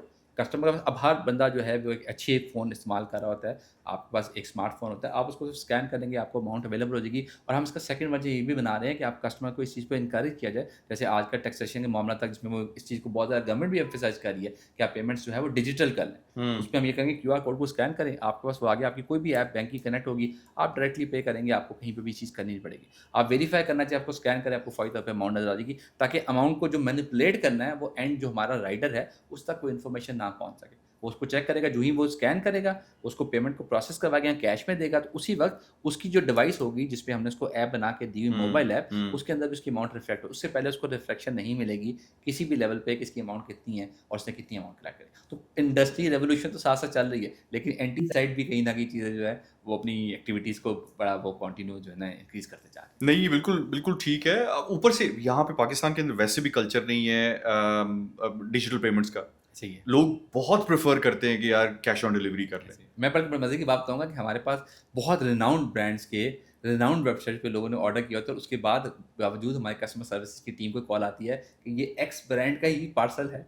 मतलब इस लेवल की अनसर्टेनिटी लोगों में है, आज भी है, और ये एक बहुत बड़ा फैक्टर है इस इंडस्ट्री के रिवाइवल के प्रोसेस को थोड़ा-सा अच्छी ग्राउंड में और इसका एक मार्केट शेयर को कैपिटलाइज़ करने में हमें ये बड़ा फैक्टर आ रहा है। क्योंकि आज भी कस्टमर को किसी पे ट्रस्ट नहीं है। उसको ये पता है ये पैकेट मुझे एक अच्छे बड़े ब्रांड से आ रहा है, लेकिन इसके अंदर क्या निकलेगा मुझे नहीं पता। और फिर उसकी हैसल टीयरिंग हैसल बहुत ज़्यादा है ना। आपके पास एक चीज़ गलत आ गई है, उसको आपने रिटर्न कैसे करना है, उसका प्रोसीजर क्या है, किसको फ़ोन करना है, आपने ड्रॉप करना है, आपने ब्रांड को बताना है, कितने अरसे में बताना है। ये तमाम चीज़ें जो है ना इसके बारे में, चूँकि हम वैसे ही बड़े कैंडिडेट होते हैं, हम इसको इतना बॉदर नहीं करते, और जब ये मसला आ जाता है तो उसके बाद इतने फ्रस्ट्रेट हो जाते हैं कि या तो हम बिल्कुल डिसकनेक्ट करते हैं कि हमने ऑनलाइन शॉपिंग नहीं करनी, या फिर वो एक बैशिंग और वो एक नेगेटिव कम्युनिकेशन डिफरेंट जगहों पे स्प्रेड होता नहीं, है। लेकिन मेरा ख्याल है वैसे भी मजबूरी सी बनती जा रही है कि बहुत सारी चीज़ें हैं, अब इतनी प्रोडक्ट्स आ रही हैं, आपके पास हर वक़्त सोशल मीडिया, आपके एड्स चल रहे हैं। बहुत सारी ऐसी प्रोडक्ट्स हैं जो कहीं भी अवेलेबल नहीं है और वो सिर्फ़ ऑनलाइन अवेलेबल ऐसे है ही। और वो आपको मजबूरन जाना पड़ता है। और आई थिंक जो ब्रांड्स भी हैं, वो भी ये प्रॉब्लम सॉल्विंग खुद से भी कर रहे हैं। मुझे याद है जोमो स्टार्ट हुआ था और जोमो वालों का एक बहुत बड़ा प्रॉब्लम ये था, अब मैं कभी जूते लूँगा, तो मुझे तो ट्राई करना है उसको। ऐसे ही। ट्राई किए बगैर वो एक आधा नंबर ऊपर नीचे भी हो जाए तो वो जूते का सत्यानाश हो जाता है, या आप पहन नहीं पाएंगे या बहुत खुला होगा। ओके। सो जोमो वालों ने आई थिंक ये शुरू में स्टार्ट किया था, try before you buy, time buy का कॉन्सेप्ट कि जी आप खोलें लिफाफा, आप ट्राई करें, हम आपको, हाँ। उन्होंने यहाँ तक कि जी 2 साइजेस भिजवा देते थे कि जी ऐसे ही। एक ऊपर वाला साइज और एक आपका ऐसे जो ही। एक्चुअल साइज है, ऐसे ही। कि आप दोनों ट्राई करके देख लें जो आपको पसंद आएगा। बिल्कुल। So that was a good idea, but I think ये वही वाली बात कि इवॉल्विंग है situation. How do logistical companies make money? Is it a profitable business? Yasir, जितना कंपटीशन है उसमें I am not saying this thing that this is a loss business, but nowadays you can just survival kind of a war going on because of all these kind of a company जो हमारे पास हमारे competitor के तौर पे आगे चीज़ आ गई। को मैं बहुत सारे ब्रांड से बात करता हूँ, मैं इनसे रिक्वेस्ट करता हूँ कि यार मेरे जो जो एक बेयर मिनिमम मुझे जो कॉस्ट आप पे कर रहे हैं इसको रिविजिट करें, इसको मेरे साथ कहीं बैठ के एक लॉक करें। और मेरा ख्याल है कि इसमें ना एक वन साइडेड डिसीजन कभी भी नहीं हो सकता। अगर मैं आज ये एक्सपेक्ट करता हूँ कि मैं एक्स अमाउंट में करा तो इसको मैं 5x पे ले जाऊँगा, तो this is a wrong approach.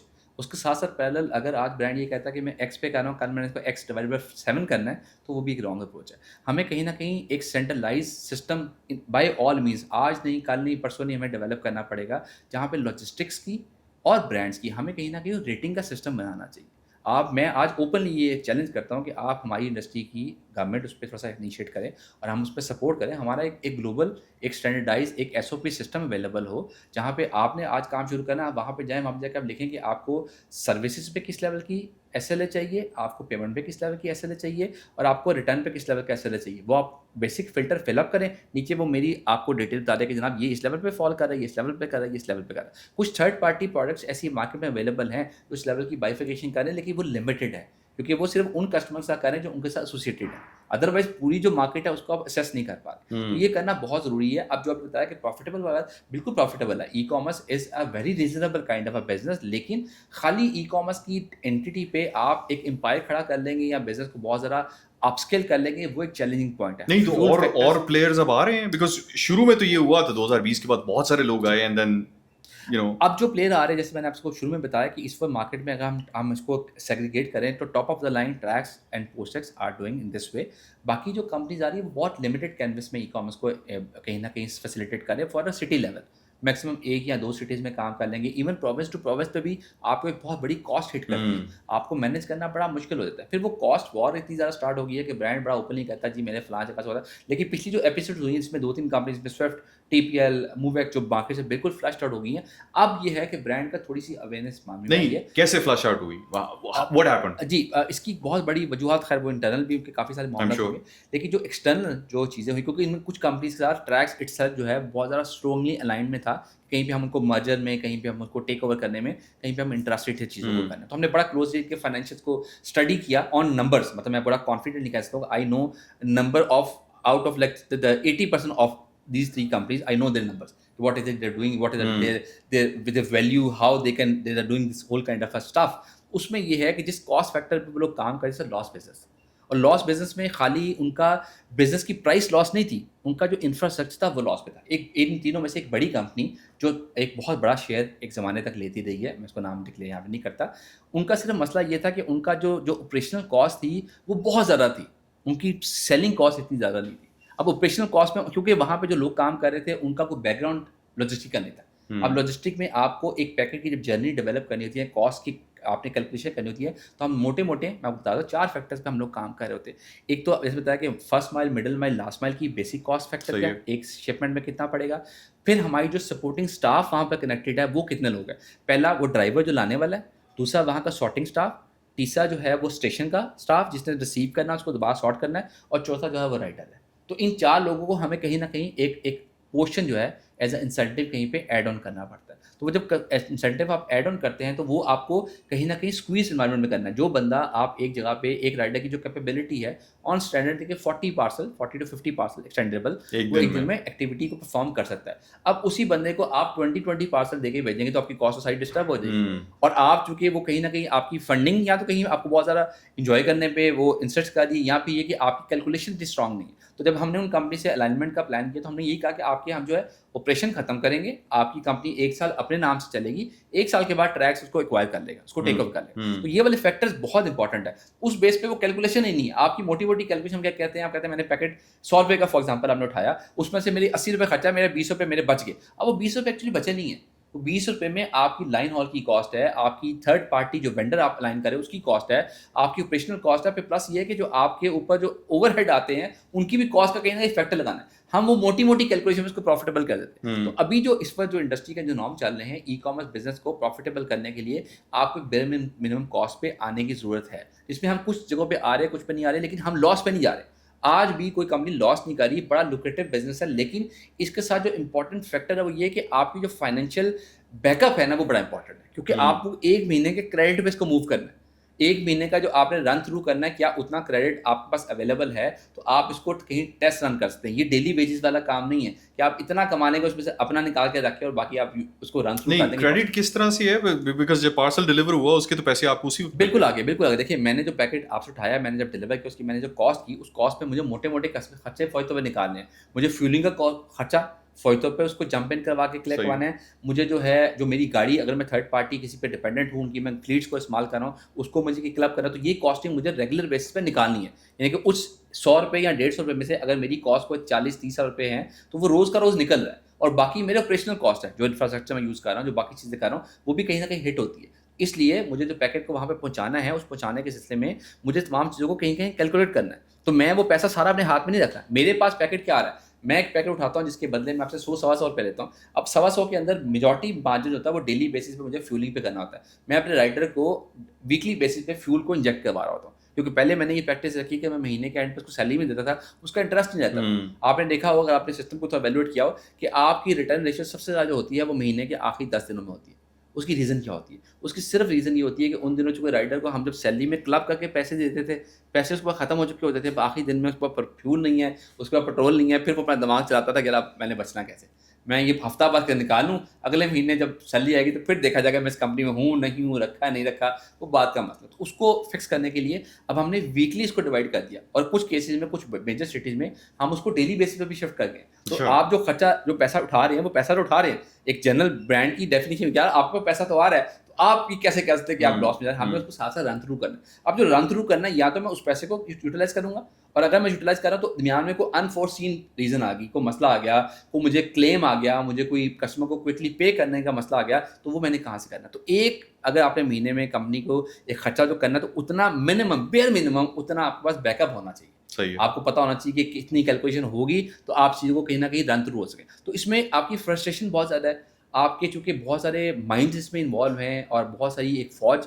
और बहुत सारे लोग आपके इस वक़्त भी अगर मैं यहाँ बैठा तो मुझे पता है पूरे पाकिस्तान में मेरे राइडर्स कहीं न कहीं कुछ काम कर रहे हैं, कुछ फ्रॉड कर रहे हैं, कुछ फ्रॉड का हिस्सा बन रहे हैं, कुछ बेचारे विक्टिम बन रहे हैं, ये तमाम चीज़ें मेरी इस वक़्त चल रही हैं। तो आज शाम को जब मेरे पास 7 बजे राइडर पहुँचेंगे तो मुझे ब्रेकिंग न्यूज़ मिलेगी कि कहाँ पे मेरे साथ क्या हुआ। तो वो जो फ्रस्ट्रेटेड चीज़ें हैं ना, वो आपको बहुत ज़्यादा तंग करती हैं। राइडर्स के साथ कभी कोई मिसहैप हुआ है, मतलब कस्टमर की वजह से कोई कुटकुटैया आ गई, ये हो गया वो हो गया, कोई इस तरह के मसले कभी पड़े? बहुत ज़्यादा जी, बहुत ज़्यादा अच्छा, हो होते हैं। जाता है? बिल्कुल हो जाता है। अब जो एंड कस्टमर है उसका क्या जर्नी होती है, उसकी जर्नी ये होती है वो किसी ब्रांड से एक पैकेट मंगवाता है और वो जब पैकेट खोलता है वो देखता है कि पैकेट तो मेरा ठीक नहीं है, ये गलत है। अगर वो टाइमली हमें अपडेट कर देता है तो हम उसको 100% रिफंड करते हैं और अगर वो उस फेज़ से निकल जाता है, वो 3-4 दिनों के बाद वो कहीं ट्रैवल करा तो वापस आया पैकेट खोला और वो फेक चीज़ निकल आई।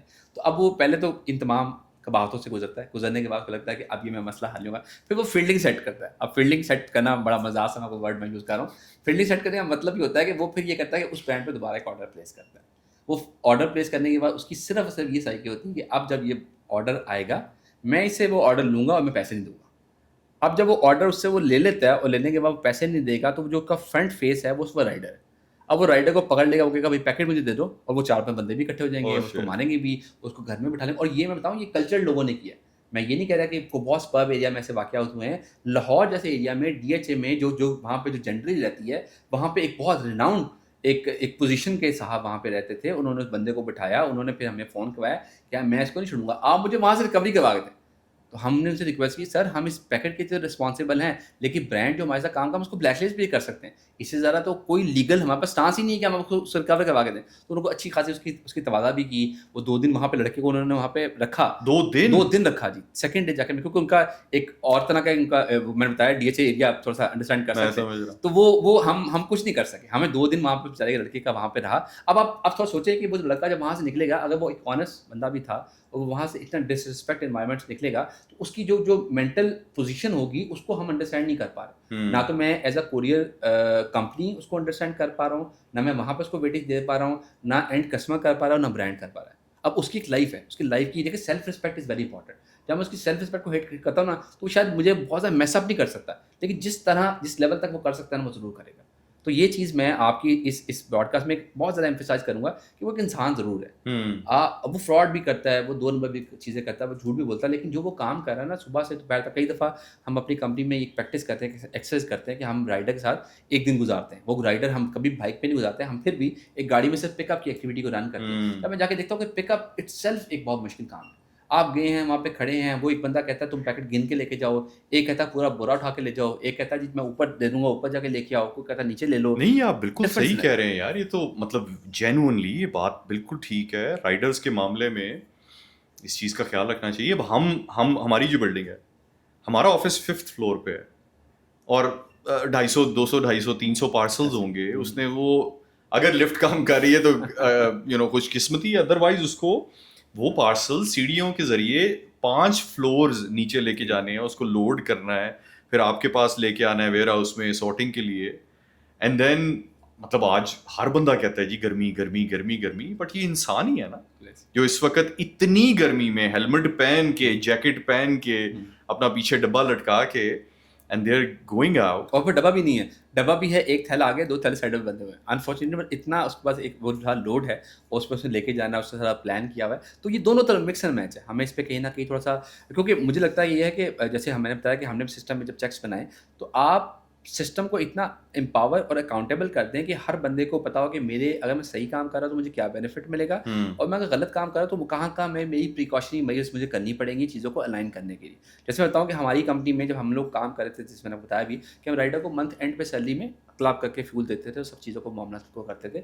हमने फ्यूल को उसको बाइफिकेट किया, फिर हमने देखा कि जो सैलरी स्ट्रक्चर है उस पर बड़ा काम करने की जरूरत है, क्योंकि एक बंदा जिसकी एक छोटी सी फैमिली है, उसके बच्चे हैं, उसकी बीवी है, उसका एक ड्यू एक्सपेंस है, बेयर मिनिमम ड्यू एक्सपेंस है, जो कि 40-50 हज़ार तो मिनिमम है। अब अगर उसको मैं 20 हज़ार दे के एक्सपेक्ट कर रहा हूँ कि वो ईमानदारी करेगा, तो ये उसके साथ ज़्यादती है, क्योंकि उसके हाथ में रोज़ उसका कम से कम 2 से 2.5 लाख रुपए की सर्कुलेशन होती है। वो रोज़ 2-2.5 लाख रुपए इकट्ठा करता है, जिसमें से कुछ हम उसको एचपीएल कनेक्ट पे करते हैं। बेयर मिनिमम वर्स्ट कम सिनेरियो में एक लाहौर, कराची, इस्लामाबाद का मिनिमम जो राइडर है वो दिन में कम से कम 1.5 से 2 लाख रुपए की ट्रांजैक्शन हाथ में लेके चल रहा है। अब वो 2 लाख की ट्रांजैक्शन जो लेके चल रहा है, उसको मैं 20,000 रुपए तनख्वाह दे रहा हूँ, उसके दिमाग में ख्याल आ सकता है कि यार अगर 20,000 को मैं मल्टीप्लाई करूँ तो कितने महीनों की मेरी सैलरी यहाँ से बन सकती है, क्योंकि कुछ भी गलत दिमाग में आ सकती है, वो ये हरकत कर सकता है। सो उस time इस वक्त राइडर्स की, I don't want you to be specific, but riders की इस वक्त across the board average salary क्या चल रही है? राइडर जो अभी इस वक्त जो मार्केट का स्टैंडर्ड नॉर्म है, तकरीबन उसकी 70 to 80,000 का पूरा पैकेज वो महीने का ऐड ऑन कर लेता है, अगर वो बहुत ध्यान से काम करे, जिसमें 40 पार्सल पर डे वो उसको प्रोसेस करवाते हैं। सो जिसमें उसकी बेस सैलरी होगी और उसके इंसेंटिव्स होंगे। बेस सैलरी है, इंसेंटिव है, उसका फ्यूल है, सारी चीज़ें मिला के। और इंसेंटिव में हमने जैसे अपनी कंपनी में थोड़ा सा ये देखा, और इस पे हमने बड़ी R&D की कि राइडर का हम माइंड कैसे कनेक्ट कर सकते हैं, उसको कैसे हम इंसेंटिवाइज बेहतर तरीके से कर सकें और उसको हम फिक्स ना करें। हमने 2 भी चीज़ें अपनी कंपनी में की। एक कंपनी में हमने ये काम किया कि हमने उसकी जो इंसेंटिव की जो बाइफिकेशन है, उसको हमने टारगेट के साथ एसोसिएट कर दिया। एक तो उसको पर पैकेट उसको एक्स अमाउंट मिल रही है। फिर हमने ये कहा कि अगर तुम महीने में अपना 60% करते हो टारगेट, तो तुम्हें ये एक बोनस मिलेगा।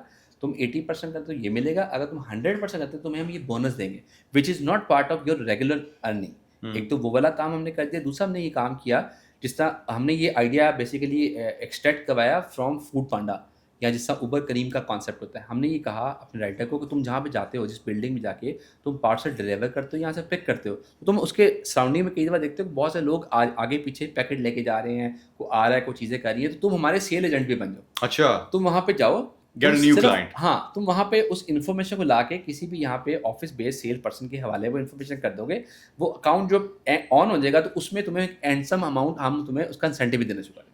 तो उससे वो जो उसका जो माइंड में कहीं फाइनेंशियल कंस्ट्रेंट थी और फाइनेंशियल लिमिटेशन थी, वो उससे बाहर निकल आया। अब वो एक हमारा सेल रिप्रेजेंटेटिव बन गया। अब इस पर जैसे मैं बात करूँ, मेरी पूरे पंजाब रीजन में जिसको मैं हेड कर रहा हूँ, तो मेरे अंडर 15 लोग काम करें।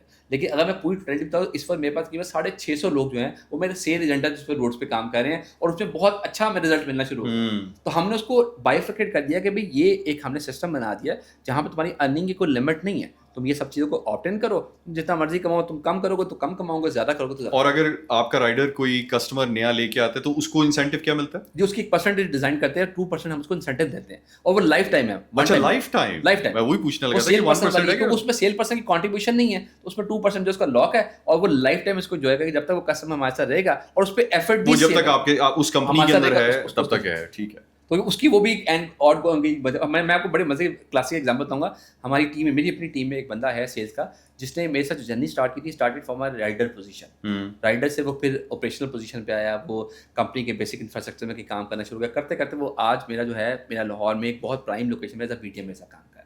और उस बच्चे ने सही जर्नी को एंजॉय किया, उसने अंडरस्टैंड किया, उसको ग्राउंड की रियलिटी भी पता थी, उसको सब चीज़ें पता थी। तो वो इसी इंसेंटिवाइज पॉलिसी की वजह से करता है, जब वो एक लाइफ पॉइंट पे पहुंचा जहाँ उसको लगा यार ये तो काम मजे का है, मेरी तो ये बड़ी सेल्फ रिस्पेक्ट वाला काम है, बड़ा वाइट कॉलर काम है कि मैं ऑफिस में जाके मैं लोगों से सिर्फ कॉन्टेक्ट ला रहा हूँ, let me try to talk with them as well. उसने बात करना शुरू की, उसने डिस्कस करना शुरू किया, तो उसको लगा ये काम मजे का है, इसमें तो बड़ी इज्जत वाला काम है, मेरी अर्निंग भी अच्छी है। तो ही इज माशाल्लाह getting a very good kind of package from my side. So Riders खुदा ना खास्ता कोई खुदा ना खास्ता बाइक चलाते हुए कहीं जाते हुए एक्सीडेंट्स या उस तरह की चीज़ें हो जाती होती हैं यूजुअली। सो कंपनी उसकी बेस पे कोई करती है कोई इंश्योरेंस वगैरह या कोई? बिल्कुल जी करती है। पहले कुछ अर्से पहले तक तो हम ऐसा नहीं कुछ करते थे, हम उसमें भी कॉस्ट कटिंग कहीं पे हम फैक्टर, बट अब हमारे जितने भी राइडर्स, और मेरे ख्याल है कि जितनी भी बड़ी कंपनियां, वो तमाम की जो राइडर जो फील्ड स्टाफ है, ऑल आर इंश्योर्ड। हम इनको इंश्योर्ड भी एक एज अ प्रोटोकॉल इंश्योरेंस भी हम दे रहे होते हैं। प्लस ये खुदा ना खासा अगर उसका ऐसा मसला हो, ऐसा मिसहैप हो गया, उसकी टांग टूट गई है, कोई और मसला हो गया, जहाँ पे अगले 2 से 3 महीने, मैक्सिमम 3 मंथ्स तक अगर वो कोई काम नहीं कर पा रहा, वो नहीं कर पाएगा, तो हम उसको 3 मंथ्स की सैलरी कंपनी जो है उसको वो पे बैक देती है, वो उसको देती है। वो हमने बिल्कुल उसको कवर सारा किया। और वैसे राइडर्स की इंश्योरेंस कोई या मेडिकल वगैरह या बिल्कुल है, बिल्कुल मेडिकल वैसे। और एक चीज़ सबसे इंपॉर्टेंट जो है, जो आज भी हम पाकिस्तान में उसको कंसिडर नहीं करते, जो ग्लोबल कॉन्सेप्ट में बड़ा कॉमन है, वो है इंश्योरेंस इन ट्रांजिट, जो कि बड़ा फिनोमिनल काम है कि आपका पार्सल जो कहीं से निकल के जा रहा है, दूसरी पॉइंट पे जा रहा है, उसकी दुनिया में हर जगह एक इंश्योरेंस होती है। आपकी पैकेट की इंश्योरेंस बड़ी ज़रूरी चीज़ है, और उसको करवाने का फ़ायदा ये है कि जिसमें मैं भी सिक्योर हूँ, ब्रांड भी सिक्योर है, और एंड कस्टमर भी सिक्योर है, और कहीं ना कहीं एक एस्क्रू का कॉन्सेप्ट होता है, एक ऑर्बिट्रेटर होता है जो तमाम चीज़ों को कहीं ना कहीं मॉनिटर कर रहा होता है। हमारे यहाँ पे मसला ये है कि जो जहाँ पे डिफरेंस आता है, जहाँ पे एक बहुत बड़ा क्लैश आता है, मैं एक अच्छे ब्रांड का अगर पाकिस्तान में लाहौर में बात करूँ, जो कि फॉर एग्जांपल हम सैफायर की बात करते हैं, इस लेवल की बड़े ब्रांड की बात करते हैं, उनका एक एवरेज ऑर्डर जो अच्छा रीजनेबल सेल के दिन चलता है, मतलब 40-50,000 का एक पैकेट बन जाता है। अब 50,000 का पैकेट जो मैं आपसे उठा के लेके जा रहा हूँ, मैं डिलीवर कर रहा हूँ, उसके अगेंस्ट जो मैं आपसे चार्ज कर रहा हूँ, बहुत भी मैं हाई एंड पे अगर बहुत एक्स्ट्रा सारे पर्क्स एंड बेनिफिट्स निकाल के भी करता हूँ तो 500 मैं ले लूँगा। अब 500 रुपीज़ मैंने जो आपसे लिए हैं उसमें मैं 4 चीज़ें कर रहा हूँ। आपका पैकेट मैंने सेफ एंड साउंड उठाना है, उसको पैक फॉर्म में विदाउट एनी डैमेज मैंने कस्टमर तक पहुँचाना है, मैंने वहाँ से कैश कलेक्ट करना है, बैंक में डिपॉज़िट करना है और बैंक से आपको ट्रांसफर करवा के देना है। अब उसमें अगर कहीं पे मिसहैप एक तो मेरे एंड पे हो गया, I accept the burden, perfectly fine. लेकिन अगर कहीं पे स्नैच हो जाता है, कहीं पे गिर जाता है, कुछ मसला हो जाता है, तो मैं कस्टमर से फिर ये रिक्वेस्ट करता हूँ कि यार मेरे से आप मार्केट रिटेल प्राइस ना लें, आपकी एक बेस कॉस्ट है ना, आप मेरे उस पे बात करें। ब्रांड मेरे से बात नहीं करता, ब्रांड कहता है मैं पूरी की पूरी एमआरपी लूँगा आपसे। मैं अब वो 50,000 और 500, इसका मतलब ये है कि अगले कितने दिन और कितने पैकेट मुझे एफओसी पे कहीं ना कहीं मैनेज करने पड़ेंगे। या तो वो बर्डन पे कंपनी ले ले, या फिर कहीं ना कहीं पोर्शन, क्योंकि हर बंदा जो है वो अपनी एक इंटरनल बिजनेस एक डेफिनेशन पे काम कर रहा होता है, तो कहीं ना कहीं वो थोड़ा सा कभी वो राइडर पे पास होना देता है, कभी ब्रांच पे पास होना देता है। लेकिन ओवरऑल वो 50,000 की डिवीजन बाइफिकेशन जो है वो मुझे अगले काफ़ी दिनों में एक खास नंबर जो मुझे फ्री ऑफ कॉस्ट करना नहीं पड़ता है। सुशी, ये अब इस वक्त ये इंश्योरेंस हो रही है? नहीं, ये अभी भी नहीं हो रही। अभी भी ब्रांड जो है इंश्योरेंस इन ट्रांजिट को इतना फॉलो नहीं करते, उसकी एक्सटेंडेड नहीं, आप पॉलिसी है। ऑफर करते हैं? बिल्कुल करते हैं जी, बिल्कुल करते हैं हमारा। और हम ये भी कहते हैं, मैं खुद इससे पहले एक मैन्युफैक्चरिंग कंपनी के साथ मैं एसोसिएट था, ओरिएंट इलेक्ट्रॉनिक्स के साथ, तो वहाँ पे वो अपना ई-कॉमर्स का सारा काम करते थे। उन्होंने ये एक ऑप्शन रखी हुई थी कि हम जो इंश्योरेंस इन ट्रांजिट करवाएँगे, वो हम किसी कोरियर कंपनी से नहीं करवाएँगे, हम अपनी प्रोडक्ट के खुद उसको अलाइन करवाएँगे। तो हम ये भी ऑप्शन देते हैं कि आप हमारे से ना करवाएँ। अगर आपको लगता है कि ये हमारे लिए कोई प्रॉफिट एंटिटी बन चुकी हुई है, आप ये बिल्कुल हमारे साथ ना करें। आप खुद अपनी प्रोडक्ट को इंश्योर करवा लें और उसपे बाइफिकेशन कर लें। आप छोटी आइटम को ना करें, आप एक प्राइस मनी डिसाइड कर लें कि इससे ऊपर में जो ऑर्डर है, इसको हम कहीं ना, और हमारे सिस्टम में भी ऑप्शन अवेलेबल है। अगर आप हमारे से इंश्योरेंस इन ट्रांजिट की सर्विस लेते हैं, तो आप वहाँ पे डिफाइन कर सकते हैं कि मुझे इस ब्रैकेट की जो प्रोडक्ट होगी, उस पे आपने इंश्योरेंस चार्ज करना है, इससे ऊपर नहीं सो आप करना। उसका पर पार्सल क्या चार्ज करते जी, हैं? 3 to 4% 3 to 4% of the of the actual value. Actual value. और वो हम भी कर सकते हैं, वो किसी भी आप किसी भी इंश्योरेंस कंपनी से खुद भी इसको अलाइन करवा के, अगर आपका बहुत बड़ा बिजनेस क्वांटम है, जैसे ओरिएंट का बहुत बड़ा क्वांटम था, तो उनको उन्होंने बहुत एक रीजनेबल रेट्स पे किया, जो शायद कोरियर कंपनी को ना देते, क्योंकि कोरियर कंपनी के पास बहुत स्पेसिफिक बिजनेस है ना, हर कस्टमर हर ब्रांड नहीं कर रहा। अब हमने ये अप्लाई कर दिया हुआ है कि हमारे पास जो भी हाई एंड अप्लायंसेज होती है, जिसमें फर्नीचर आ गया, जिसमें इलेक्ट्रॉनिक्स आ गया, जिसमें मोबाइल्स आ गए, उसको हम इंश्योरेंस के बगैर प्रोसेस नहीं करते। महंगी हमने प्रोडक्ट्स स्टेट है। मैकेनिज्म कर दिया और कस्टमर भी कहीं न कहीं उसको अंडरस्टैंड कर रहा है, उसको ना कहीं कॉप अप कर रहा है, क्योंकि ये ज़रूरी चीज़ है। ये हर लिहाज से ज़रूरी है, क्योंकि हम लायबल होंगे आपको पे करने के लिए, तो हम शायद कुछ जगहों पे तो पे कर देंगे, लेकिन वो कॉस्ट एक एक पॉइंट से ऊपर चली जाएगी, तो शायद हम भी कहीं न कहीं आपके साथ वो एक मिसट्रस्ट डेवलप हो या एम्बैरेसिंग सिचुएशन पैदा हो। उससे बेहतर ये है कि उसको पहले ही कहीं न कहीं मिटिगेट करें। लॉजिस्टिकल कंपनीज के साथ, मोस्टली लॉजिस्टिकल कंपनीज के साथ जिनके साथ हम काम करते हैं, उनके साथ एक बहुत मेजर मेरा एतराज़ ये है कि जब भी कोई त्यौहार आते हैं, ईद या कोई इस तरह की कोई छुट्टी आ गई, हुँ, उसके बाद तबाही मच जाती है। हुँ, इतनी बुरी तबाही कि पहले तो हमें ऑब्वियसली 2-3 दिन पहले डिलीवरीज बंद हो जाती हैं। ऐसे ही। फिर आपकी वो छुट्टियों का सारा टाइम है, उस दौरान आपको ऑर्डर्स आ रहे हैं, और फिर उसके आने के छुट्टियों के 2-3 दिन के बाद वो डिलीवर होना शुरू हो जाएगा ऑर्डर। सो समटाइम्स जिस बंदे ने हमें ऑर्डर प्लेस किया है, उसका ऑर्डर डिलीवर होने में ही कई दफ़ा 10 से 12 दिन लग जाते हैं। हुँ, हुँ। लेकिन उसके बाद, ईदों के बाद ख़ास तौर पे, तबाही पड़ जाती है। जो कोरियर कंपनीज हमारे साथ सलूक करती हैं, अब आई एम श्योर उसकी कोई ना कोई वजह होगी, और वो मैं वजह लोगों के सामने भी लेके आना चाह रहा हूँ, बिकॉज ये एक ग्राइप है लोगों का कि जी, मतलब हम सब के लिए ईद बड़ी एक खुशाइन और हुँ। सेलिब्रेशन वाली चीज़ होती है, लेकिन हम पिछली 2 ईदों से हम अपनी सारी एडवर्टाइजमेंट रोक देते हैं कि जी ईद और ईद के दौरान जो है ना ही ऑर्डर्स आए तो अच्छा है, बिकॉज जब ऑर्डर्स आते हैं और वो डिलीवर होना शुरू होते हैं, damage, hmm. Lost, in transit, लंबे मेजॉरिटी रिटर्न्स रिटर्न्स पे रिटर्न्स। तो हम तो मतलब जब शुरू ही हमने किया तो हमारी इतनी एक्साइटमेंट थी कि जी हमें नजर आ रहा है सेल लें, ईद के दिनों में सारे खा पी रहे हैं, छुट्टियों में हैं, everybody is on the phone, everybody is placing orders, लेकिन वो उन ऑर्डर्स के 60-70% सारे ही वापस आ गए हमें। हमें पैसे भी देने पड़ गए कोरियर कंपनी को, बिकॉज कोरियर ने आपसे उठा लिया तो वो तो चार्ज कर लिया, अब वो डिलीवर हुआ या नहीं हुआ, डैमेजेस, बोतलें फट गई, तबाह हो गई, गुम गई, और पता नहीं क्या, ये क्यों होता है? अच्छा, इसमें बिल्कुल ऐसा होता है, मैं इसको बिल्कुल एडमिट करता हूँ, इसमें कोई दो राय नहीं है।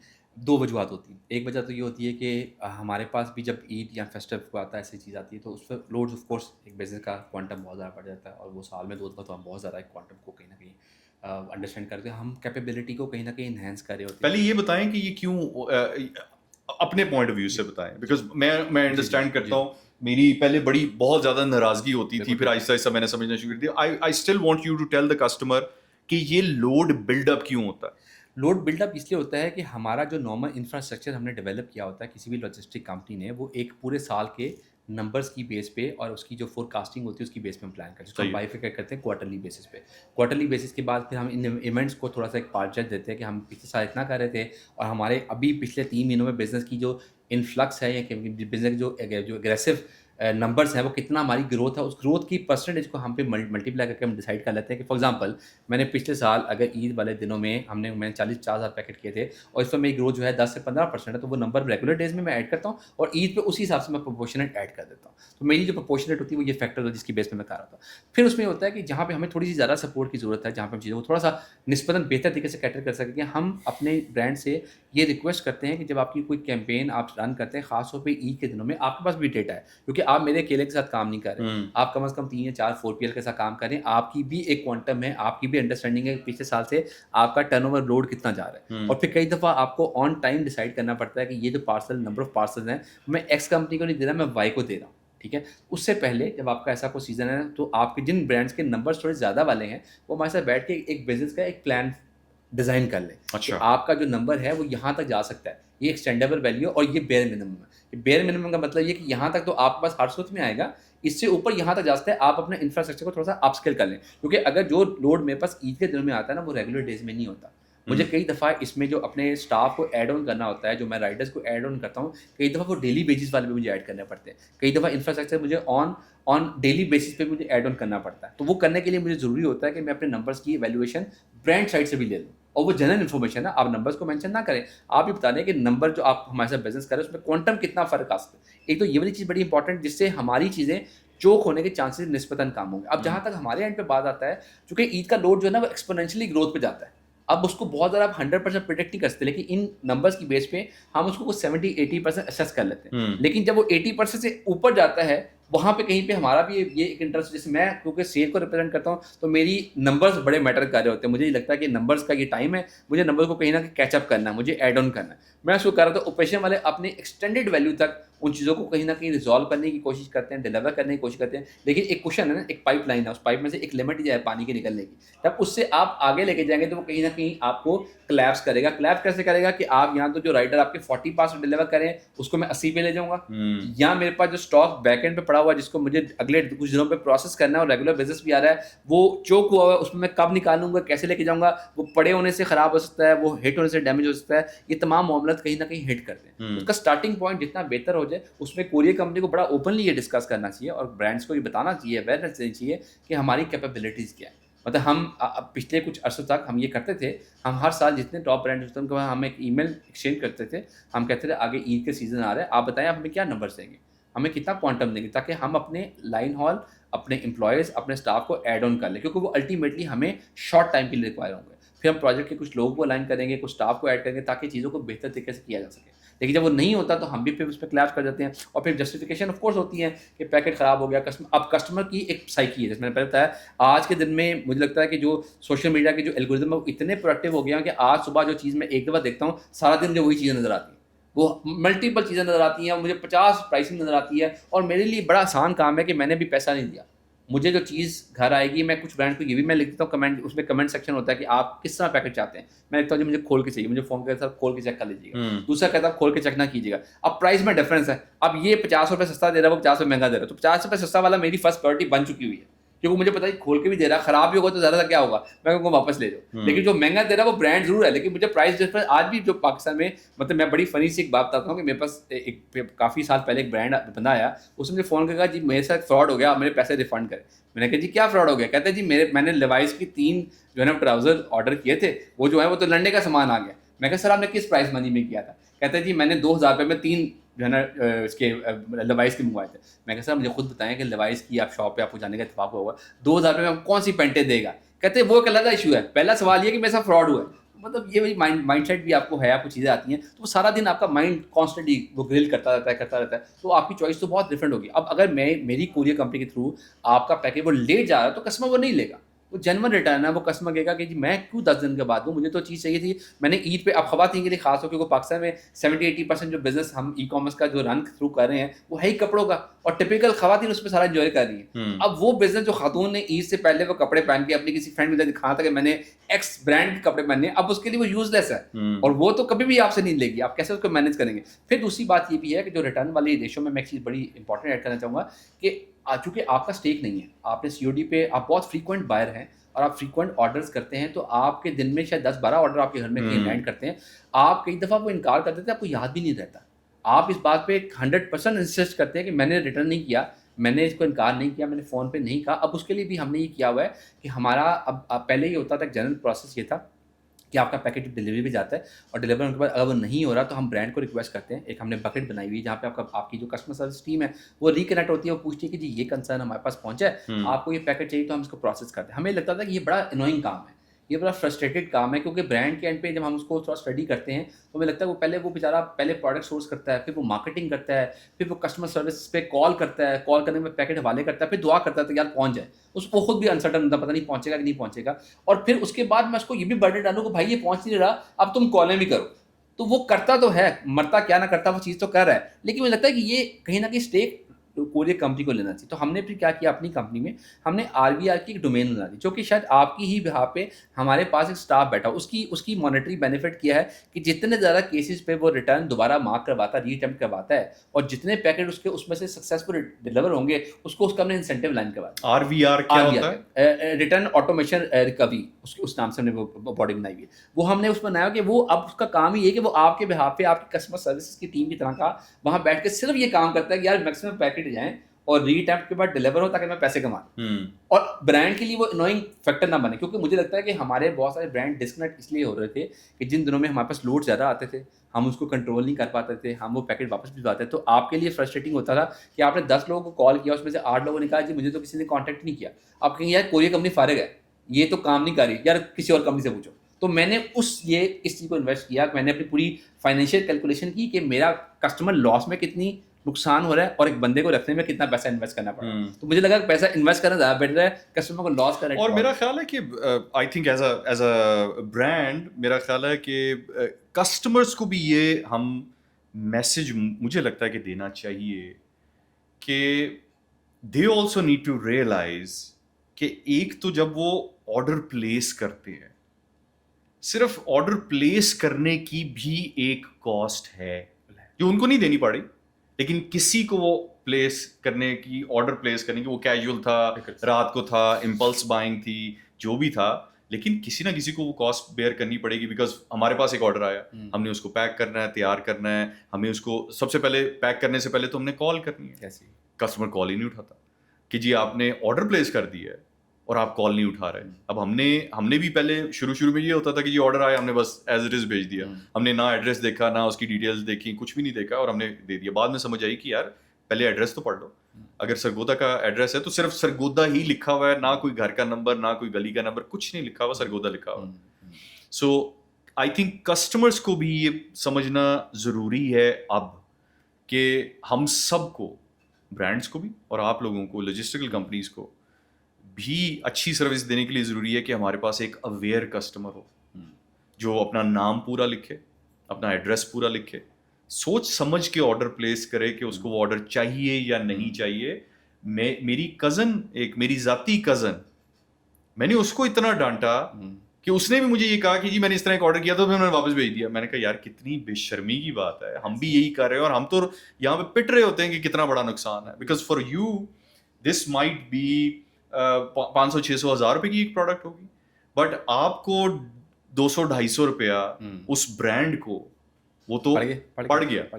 और अगर वो दिन के 10 इस तरह के ऑर्डर्स हैं तो आपको 2500 रुपया तो सिर्फ और सिर्फ एक बहुत कैजुअल एटीट्यूड की वजह से कि जी मैंने आई डोंट नो मैं मना कर दूंगी, या मैंने ऑर्डर कर दिया था, अच्छा वो आ जाएगा, मैं ना कर दूंगी, और ये वो एक छोटी सी एफर्ट, छोटी सी इररिस्पॉन्सिबिलिटी जो है वो ब्रांड को कॉस्ट कर रही है। और आई थिंक कस्टमर्स को इस पॉइंट ऑफ व्यू से ख्याल रखना चाहिए कि यार हम बड़ी मेहनत से ब्रांड्स चीज़ें बनाते हैं, तैयार करते हैं, पैसा कमाना आसान काम नहीं है, Yes. It's difficult.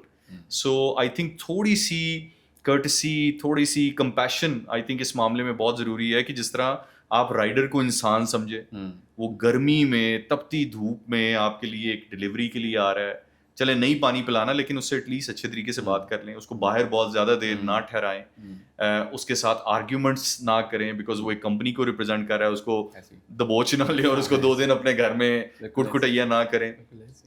एक और चीज़ आई थिंक हम उससे इफ़ेक्ट हुए, लेकिन फिर ऑब्वियसली आप लोगों के साथ बात करने के बाद वो रियलाइज़ हुआ कि ईद ख़ास तौर पे, ईद से 2-3 दिन पहले ऑर्डर्स रुक जाते हैं, पिकअप्स ख़त्म हो जाती हैं. सो ईद आने से पहले 2 दिन, ईद के 3-4 दिन और वापस आने के बाद 2-3 दिन. सो ये कोई 7-8-10 दिन ऑलमोस्ट की एक हफ्ते का गेम है. मिनिमम आपका. हाँ बिल्कुल. फर्ज करें ये 10 दिन की गेम है.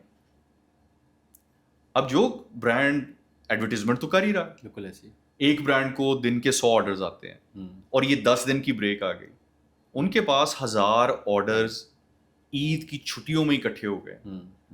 अब जब कोरियर कंपनी आपसे पिक करने के आएगी तो वो ईद के फौरन बाद पहले दिन 1000 पार्सल पिक कर रही है. आपका ब्रांड भी है और उनके पास कोई 10, 12, 15 और ब्रांड्स भी होंगे, तो ये जो हजारों ऑर्डर्स एकदम से कोरियर कंपनी के पास इकट्ठे हो जाते हैं, सो उसको एकदम से डिलीवर करना मुश्किल हो जाता है.